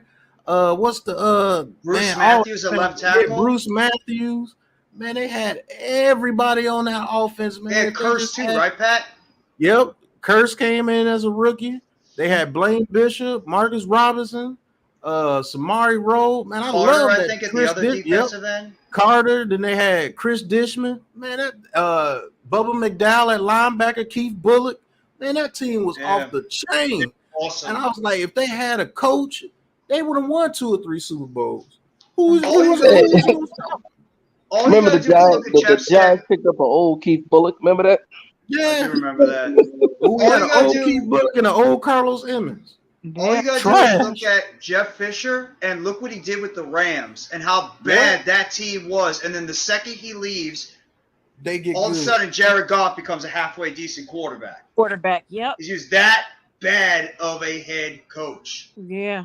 It was historically bad how like that whole team was dysfunctional with the Rams when he was the head coach. And then the second he leaves and McVay comes in, all of a sudden you see a change immediately with that offense because Jared Goff actually has a head coach that knows how to coach an offense, unlike Jeff Fisher. Right. I agree. It's one of the biggest issues with that Titans team back in the day because I think they should have won a Super Bowl with that squad they had. Absolutely. Look at the names that I named on that team. They were that great team players. Was loaded. They were. They were, Pat. I promise agree. you, at every position they had Hey somebody Pat, nice. wasn't Jeff Fisher the coach when Vince Young was on the Yeah, Titans? he killed Yes. Vince He Young. He was. killed Vince Young He too. does. Yeah. Man, that man Vince killed Young 3 should have been a quarterbacks. superstar. He Yeah. should have been. You're right. He should have been. But he never was. Listen, it was a whole waste.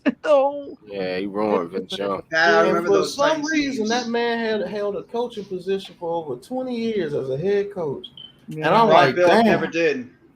Brian Yeah. Billick never had another coaching job after he left the Ravens. And do He you won a wonder Super Bowl with why? that team. You wonder why? I mean, come on. Trash, bro. But that team right there, that team should have went down in history as one of the best teams, man. That team was loaded. I was like, man. I Titans was team like, was man, I great. wish the Giants could have a squad like this. Mm. And then we wound up making the Super Bowl right after that. Yep. Yep, yes, we did. With drunk ass Kerry Collins. Yeah. And we Yep. got Yes, our we did. ass whooped by the Ravens. Man, Did. Damn it. But after yeah, blowing out the Minnesota Vikings in the 41 highest to, score. what was it, like 41 to Right. 0? 41-0. Yep. Beat the brakes off of Minnesota. And then we go to Loved it. Super Bowl and get destroyed 34-3 or something like that, or 34-7. It was actually close at first, and I think there was like they scored a touchdown. I think it was a pick or something, but they called a penalty on Armstead, I believe. They That's brought when it they had back. that kick return. Remember the And kick that's return what for the touchdown? Brandon Stokely. That's what it was. It was a kick return by Dixon, and then they called a penalty. I think it was on Armstead, and then I think Brandon Stokely had like a huge touchdown pass that pretty much ended our chance over there. It was all down. Yeah, It was a nightmare. it was. I And miss then the miss next Ron year we Dixon. blow it against the 49ers in the playoffs. That game still haunts me to this day. Oh man, that game is still the worst loss that we probably have Mr. all seen. Burton. That Thank sucked. you for being here. It's a game. Blouses. When football was football. Mm-hmm. Trey effing Junkin. And make it so bad, that game, I saw it coming the whole time. I said, man, they could give up this fucking game. They did. that broke the Eagles loss against with Jackson returning the touchdown. That was horrible. But that 49ers game in 2002, that broke me as a fan. I've never felt as much pain after a loss than that loss. That killed me as a fan. I was numb for like 2 weeks after that. I'm like, man, there's no way we was beating the brakes off of them. And I think we could have went back to the Super Bowl. I think so. I'm gonna tell We you, were great anytime that we year. lose to the Eagles, it's in such the most heartbreaking fashion. It's like You're right.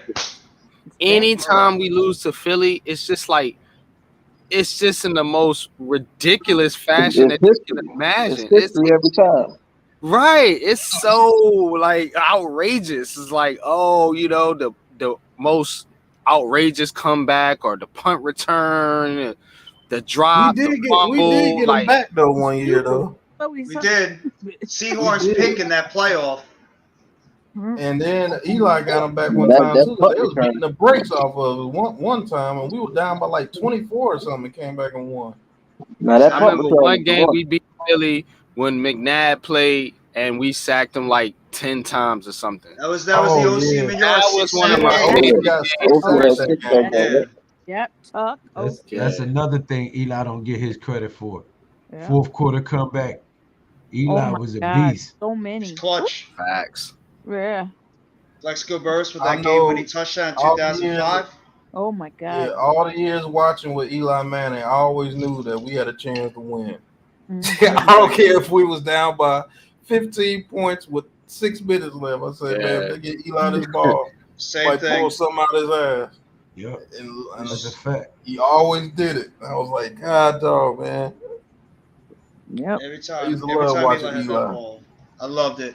Every time Eli had that ball with 2 minutes to go, all us Giant fans always had confidence he was going to Hell drive it yeah, down we the like, field oh, and we get a got touchdown. this. It's a wrap. Right. We got It's this. a wrap. No Y'all doubt, done messed yeah. up. So that's Y'all a done messed Manning up. tradition. You know, you got to remember that's a Manning thing. I mean, all of them did that whenever they played. I mean, you have to look at Peyton. Look how Peyton would be at 2-minute drills. He Oh, yeah, got 3 Peyton. touchdowns Peyton was in 2 great. minutes. Come on, that's their. Yeah, That's when he their did that story. against the Buccaneers, I Yo, watched that game that- too. I was yo, like, they listen. finna win this.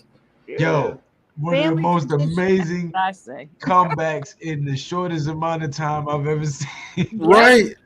Yep. I said, man, they was Anyway. like what? They was on like 28-3 or something. It was like only like 7 minutes. I'm like, what the hell are they doing? But to me, still the most impressive one was, I believe, Buffalo was losing to the Dolphins or the Texans. It was the Oilers.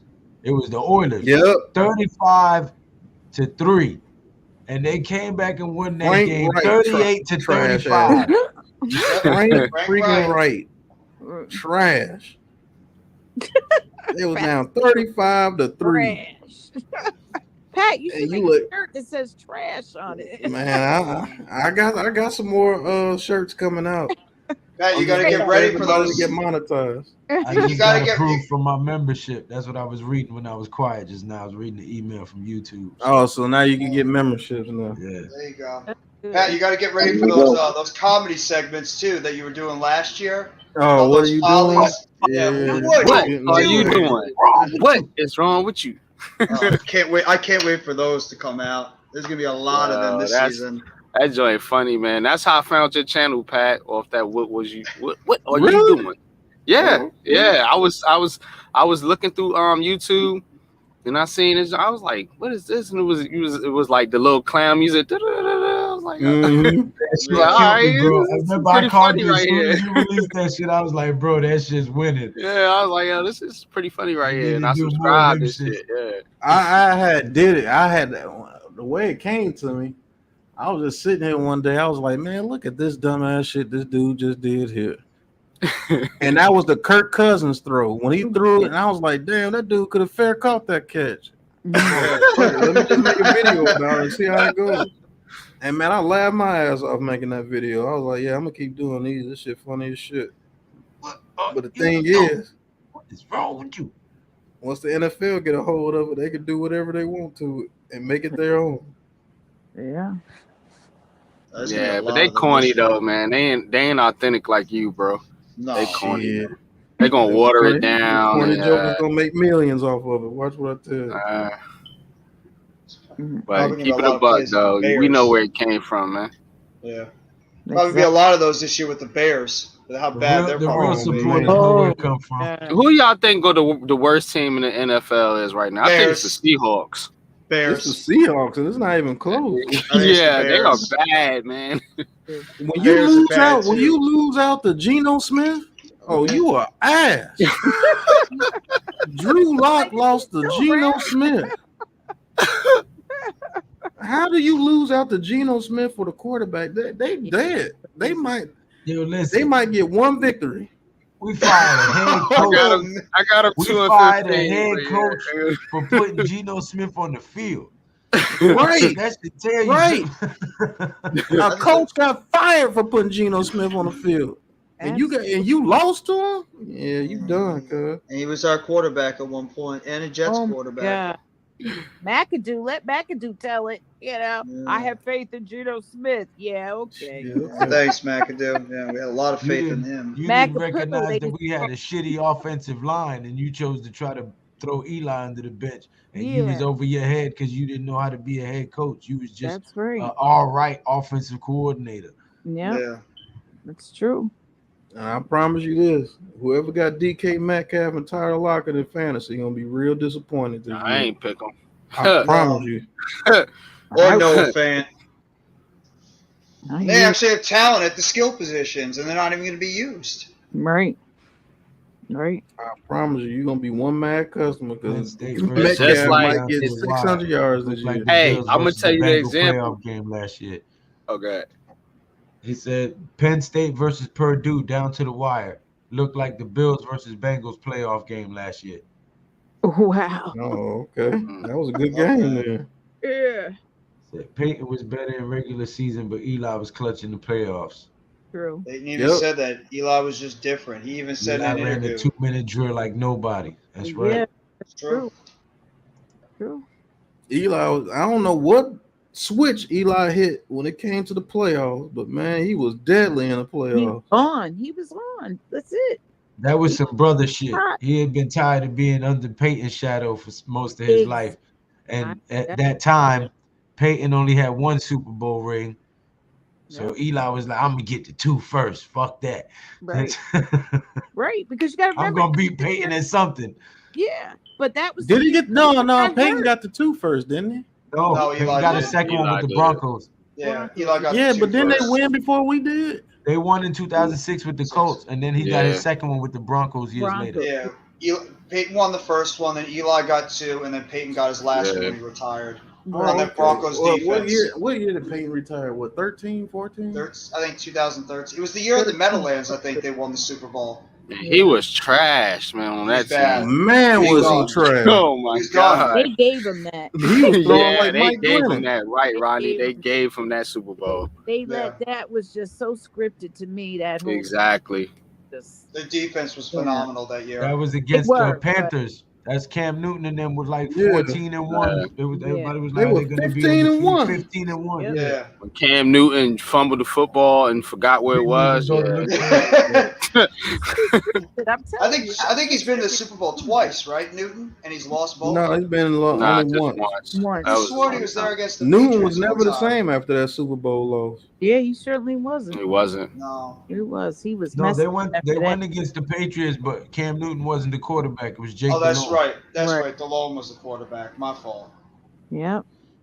Bad. Oh, that's when they had Steve Smith, Musha Muhammad. Smith was a monster, Yeah, bro. I think he had Smith Jonathan was a monster, Stewart bro. and Nope, they had Foster, Arian Foster. I remember. that's that. right. Aaron Stewart Foster. wasn't even thought of. Arian Foster, and if he didn't get hurt his whole damn career, he could have been something, but he stayed hurt. Yeah. Now, if they had kept Cam getting Newton hurt. on that team, they would have won. Heck yeah. If Cam Newton was there instead of Del Homeboy, they would have won. Yeah. Justin That Tuck man, was something Justin Tuck different. was a monster. The 2 years Giants won the chip. Yeah, he was. He's definitely something different. You know, The heart and Kiwanuka got soul. 2 too. Yes. Kiwanuka got 2. Kiwanuka Tuck was- got 2. Yeah. Thompson got 2. Yeah. Yep, OC got 2. No. OC wasn't on that. No, OC got 2 as well. He was on. Yeah, the he did. Yeah, He was on the he was on the Yeah, squad. OC was on that. Stray team. got 1 and Pierre Paul got 1, but Kiwi, Strahan- Tuck, and OC got 2.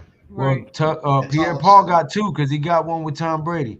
Yep. Yeah. Well, that's true. Yeah. Yeah, but that one don't count because it wasn't with the Giants. I mean, he was trained by the Giants, so it still counts. It's still a credit to. It's still a credit to our family tree. You know what I'm saying? It's true. Even Blackburn got 2 as well. Remember, we picked him up as a late Blackburn pick. picked Gronkowski off to win it. Yeah, we picked him up as a late I mean, pickup because we had injuries at the linebacker position. I And think he he's was a teaching coach. at that time. He Yeah. was, and he came in during the playoff. He's coach. No, it was Gronkowski because Yeah, it was. Yeah, He picked off Gronkowski on that deep play. That those 2 tight Blackburn, ends though. yeah. If Aaron Hernandez didn't mess up, man, Oh my God, that's another. that dude was a monster, man. Yes, he he was. was. I liked him at Florida. Yeah. That he dude was was a monster. stone I don't know cold how. killer. I don't know how the hell we stopped them dudes. She was a stream like one of those. Both times. Both Yeah. times, because you remember those Shut 'em tight down. ends were killing Shut 'em people the down. second time we beat them. Yeah. Yeah. But look who we had. I mean, come on. We weren't playing either. You know, that's what I said. We were able to. Man. They had Wes Welker That too. NASCAR package, man. That NASCAR Ahmad package. Bradshaw, So Brandon Hakeem, Jacobs. Hakeem Nicks was a monster that Oh playoffs. my- Nobody could stop him. Nicks was Nobody could. uncoverable that entire playoffs. It was just Victor put up Cruz time. would scary slice his numbers. way past your ass. And then Manningham would just pick up the rest. In that Yes. San Francisco game where he didn't have any catches, and what ended up happening? He had the biggest catch of that game for that Yeah. touchdown over the I tell middle. you what, though, people don't give him his credit. Ahmad Bradshaw is a major contributing factor in Yes. all of it. I Because love there Ahmad was- Bradshaw. when Brandon Jacobs got banged up and hurt, and we Mhm. turned to Ahmad Bradshaw, he was a rookie. Yes. Yeah. He came in there and started. I mean, he went in. Beast. You know what I mean? Yes. He Won was that like Bills a little game, Lou. firecracker. He come and That shoot out Bills that game was backfield just like he good. was shot out of a cannon, bro. And he ran Mhm. hard as hell to be such a little guy. He did. Pause. Yeah. He won that He game got for a us lot against of the heart, Buffalo too. Bills. And I that love whole time Bradshaw. he was battling a foot injury. Yes. Yes. Look how many Bradshaw- times he was operated on his ankles. You know, I mean, it's amazing. Like, he could what, even still 15 walk. surgeries on him? Yeah. He did. Crazy. He was a He had to get dog. like a surgery after every damn season. Yeah. Yeah. He was the definition of a And dog. he got 2. Jacobs got 2. Yep. Mhm. Man, all them boys, man. Yeah. Hickson got 2 as well. Yeah. Who? Dominic Hickson. Dominic Hicks. Dominic He got Yeah. picked well. Yep, Wow. the kick returner. Yeah. Yeah. He got. I think we picked him up in 2006 or 7. But yeah, he got a couple. Yeah, he of them. broke a couple too. Yeah, he broke a couple. He was solid, but he just had bad injury luck too. I think he tore his ACL on a touchdown play. But he was actually not bad as a reserve receiver. People forget we made it to the playoffs in 2006. Yeah. Yep. We should. It's the year we lost to the Eagles, right? Yep. We were supposed to have back-to-back And Super then Bowl. a year before that, we lost to the Vikings, wasn't it? I think it was the Panthers. Well, I think we we were- lost. we were going up. I think it was the Panthers. No, the Panthers was 2008, I believe. That's when the Burris situation, and then the team just collapsed after that. But what was the common theme in those Giants teams? It was offensive line, defensive line, and that's what they're building with this team. That's what that's all we really had. Eli, offensive line, a defensive solid line. 1-2 punch at the run. And Yep. I think we have And more clutch than wide capable receivers that catch the running back ball. room right now, and a pretty decent run blocking line right now. Right. So if this line can gel throughout this year and get better at run block and vastly improve in pass protection, I think that we can kill them with the running game. Just switching out running backs at will, and then when they try to force you to stop the run, you kill them over the top and over the middle, like I've been saying, with play action or quick little slant passes or deep bombs, whatever, however you want to do it. But I think that's the key for us to be an explosive offense. Yeah. Hey, you I know agree. what? Y'all always do this to me. It's 12 o'clock. I gotta be up at 7 o'clock in the morning. Sitting here wow. talking to old Giants football with y'all. It's almost 1 o'clock on the East Coast over here. Yeah. Lord have mercy. Yeah. It But always happens. it honestly though, I think that's where we're getting back to, man, because we got 4 staples on this team with Ojulari, Thibodeau, Neal, and Thomas. If we could just fill in the lines, fill in the blanks, we'll be all right. But if we fall flat on our face, we're gonna see a whole new team next year. I promise you that.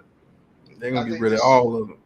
I think this team was lost for many years because they were too busy trying to build the team outside in instead of inside out. And that I was the believe, biggest problem. I believe that these young guys want to win so bad, and I believe that the guys who have been here for a while that have heard all the shit that has been said about us have got a chip on their shoulder, and they want to win badly. And I think all of these guys have bought in. I like the play calling that I've seen in preseason, and I know that wasn't even a percentage of what the play calling is because they've been, keeping everything close to the vest. So I really believe we can go 11-6, man. It's not just something I shout for people to be like, yay. No, I think we can fuck around and go 11-6 this year. Pardon my French. No, that's a fact. And what was it? McKinney was like, I'm not used to losing. You know what I mean? Coming from those programs and stuff like that. So we got these young guys that are used to winning. They want to win. They want to win. So they locked in. And they like playing for the ball. He just makes it just a different atmosphere. And that's battle too, Absolutely. So you can bring everybody together for sure. I think Leonard Williams is going to have a huge year this year too. I know you guys were saying, I know Pat, I think you said Ojulari might lead the team in sacks. I think it's going to be Leonard Williams because of the attention that Thibodeau and Ojulari are going to get on the outside. I think Leonard Williams is going to eat in the middle of that defense. He's going to get a ton of sacks this year. Yeah, I think that could very well possibly happen as well. Because I think it's going to be all three because they can't double team all three of them. They got Dex too. There's going to be times where they try to double team Leo and Ojulari, and Tibbs is going to get in, and times where they try to double team Ojulari and Tibbs and Williams is going to get in, and vice versa. You know what I'm saying? Because they can't double team, but they're going to have 6 guys blocking 3 guys. Yeah. Somebody's going to get back there. Linebackers, cornerback, What somebody. we have to worry about is those cornerbacks holding up and making those quick tackles like they're supposed to, because they're gonna be getting the ball out very quick. Yeah. And those DBs hold up, our defense will be one of the top defenses in the league, because that's how Wink's system is made. You have very good tackling in the secondary, and you force them to get rid of the ball immediately. And you always have a top defense as long as your DBs ain't ass like they were last year for the Ravens, because everybody got hurt. That's why I love a guy like Julian Love, because Julian Love is a tremendous open field tackler. Usually when he's there, no guy gets past him. He makes the tackle all the time, and that's what you need, a guy like that. And when And you have those plays over the middle, Julian Love will make those tackles almost all the time. they made him a captain, so I think he's going to even try harder because he was so proud Yeah, yesterday. he was. Made his little speech. He's like, I'm a quiet guy, this and that. And he's like, he said it just felt like he wasn't going to try to let us down. I So, think he just felt appreciated. yeah. Because remember, his time there, he was underappreciated.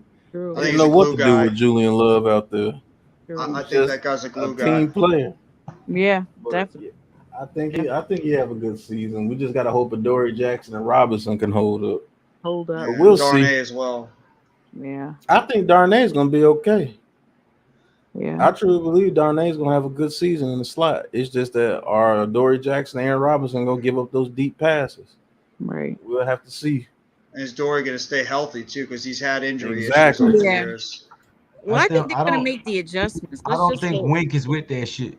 Wink. Yeah. I think Wink then jumped down these guys' throat, pause. You know what I'm saying? And made sure that they know what's expected of them. Yeah. Right. And if not, they ass would have got cut. True.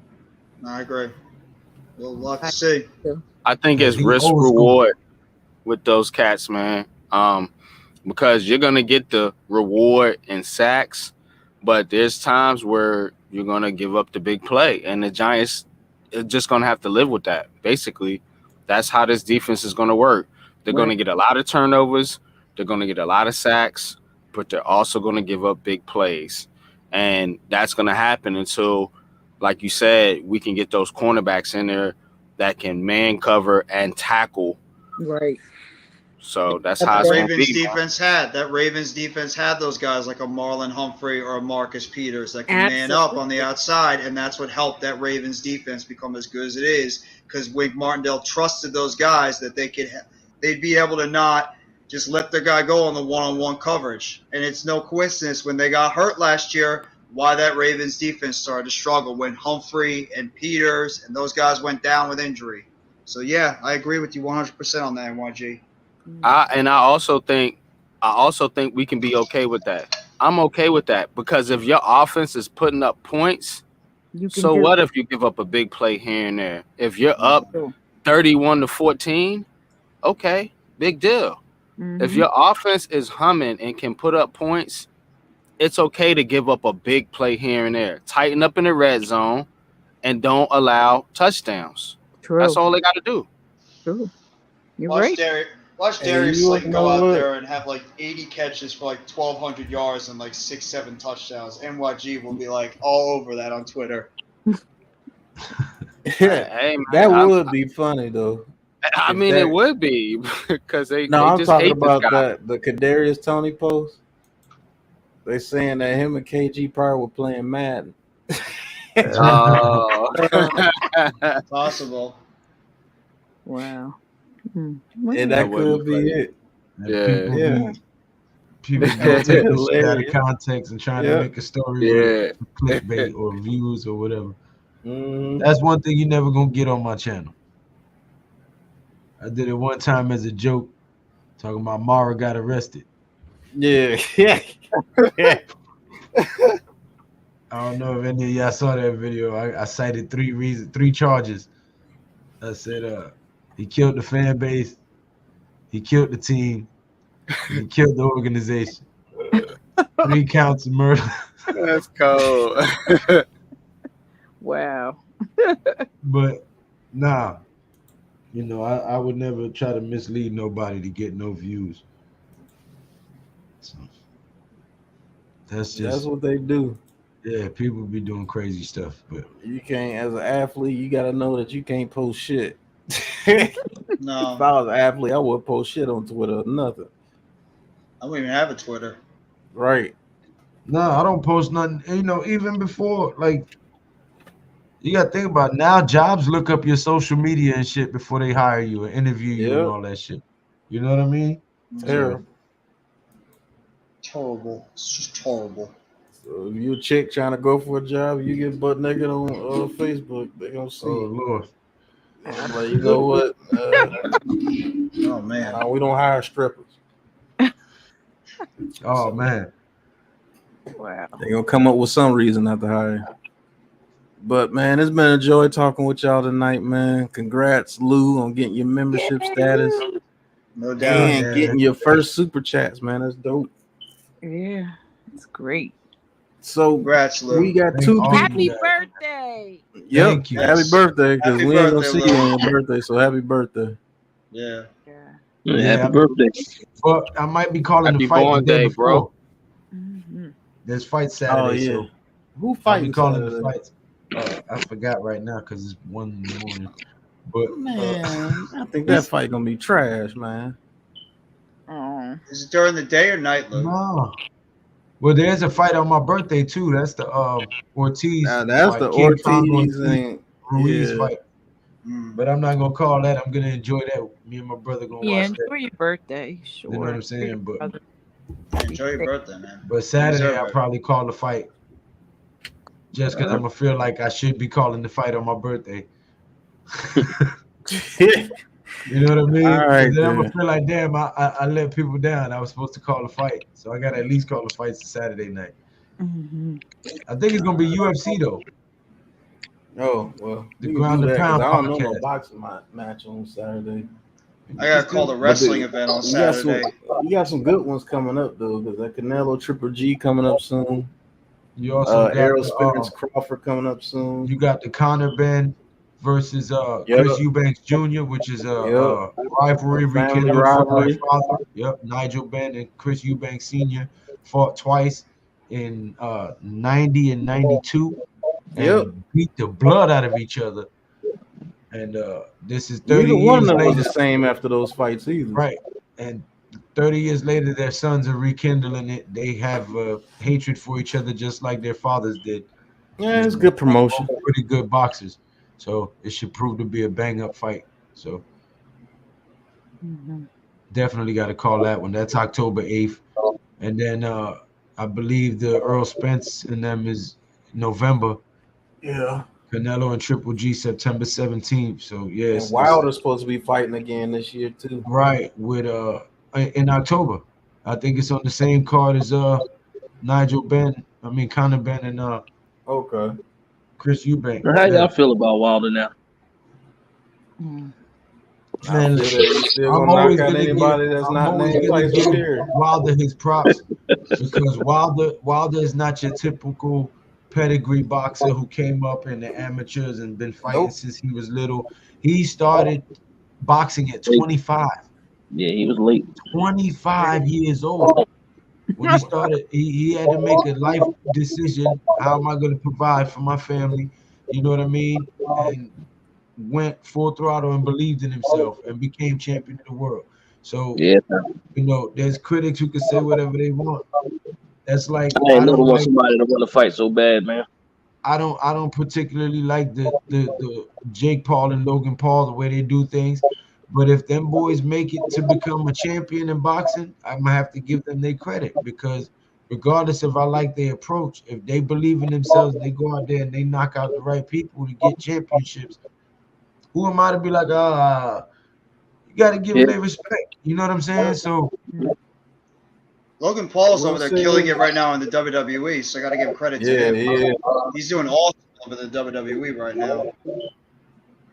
I think that's his niche. I think he's gonna become a star over there. He was awesome at. I don't know if you guys saw a SummerSlam match, but he was fantastic in that. The guy just has a natural ability in the ring. No, let me stop. Nah, they both athletic. They're athletic. Yeah, athletic. They are. Damn you, Luke. Yeah, I'm with Pat. Though. I'm about to sign off though, fellas. And yeah, same thing. I'm going for 2 more minutes and that's it. Make it even 3 hours. All right, man. Y'all have a good one. Stay safe. Thank you, brother. Thank you for stopping by, man. right, Make sure man. you guys go subscribe to Big Dash. Go subscribe to NYG Unpopular Opinion Sports. Subscribe to NYG Jeffy. Numbers. Miss Ronnie, when she starts, what is it called? The touchdown chef. The touchdown chef. Oh, you Make starting sure to y'all- show me, Oh, Make a sure Yeah. cooking y'all- show? All right. That's The overdue. touchdown chef. She is Yeah. a part of the Big Blue Krew, G Nation, and so Ryan show's about to let's blow get up. Pat 3 more subscribers and get him to 2,000. And That's thank it. It's just everybody 3 left for now. being- Yeah, Pat just need 3 more subscribers to get to 2,000. Okay. No, that's All for sure. right. That's great. So I'll go let's sew hear- up to you, Pat. What? You ain't subscribed to Pat yet? No, I'm just kidding. No, I'm just playing. Curse your ass out. No, what's up? I did the same thing to you too, Lou. You had that same reaction. Wow. What the hell you been doing these shows? Don't let him on I just want to see your reaction when I said that. I was waiting to see your reaction when I said that. Espionage, I tell you. Right. Over a false flag. But no, man, thank everybody for being here. Thank everybody for all the support. Giants fan base is the greatest fan base in the world, even though sometimes we get crazy. But thank you. Appreciate all the support, man. And I just can't express how grateful I am. And until next time, fellas, y'all know what it is, man. Ain't no chat, no like, it's just action. All my just front like they hatching. You already know. Popping. Ain't no stopping me now, steady rocking. Watch them hate on me now, cause I'm locked in. Watch the hate on me now, cause I'm popping. I ain't stopping. And the New York Giants are the Super Bowl champions.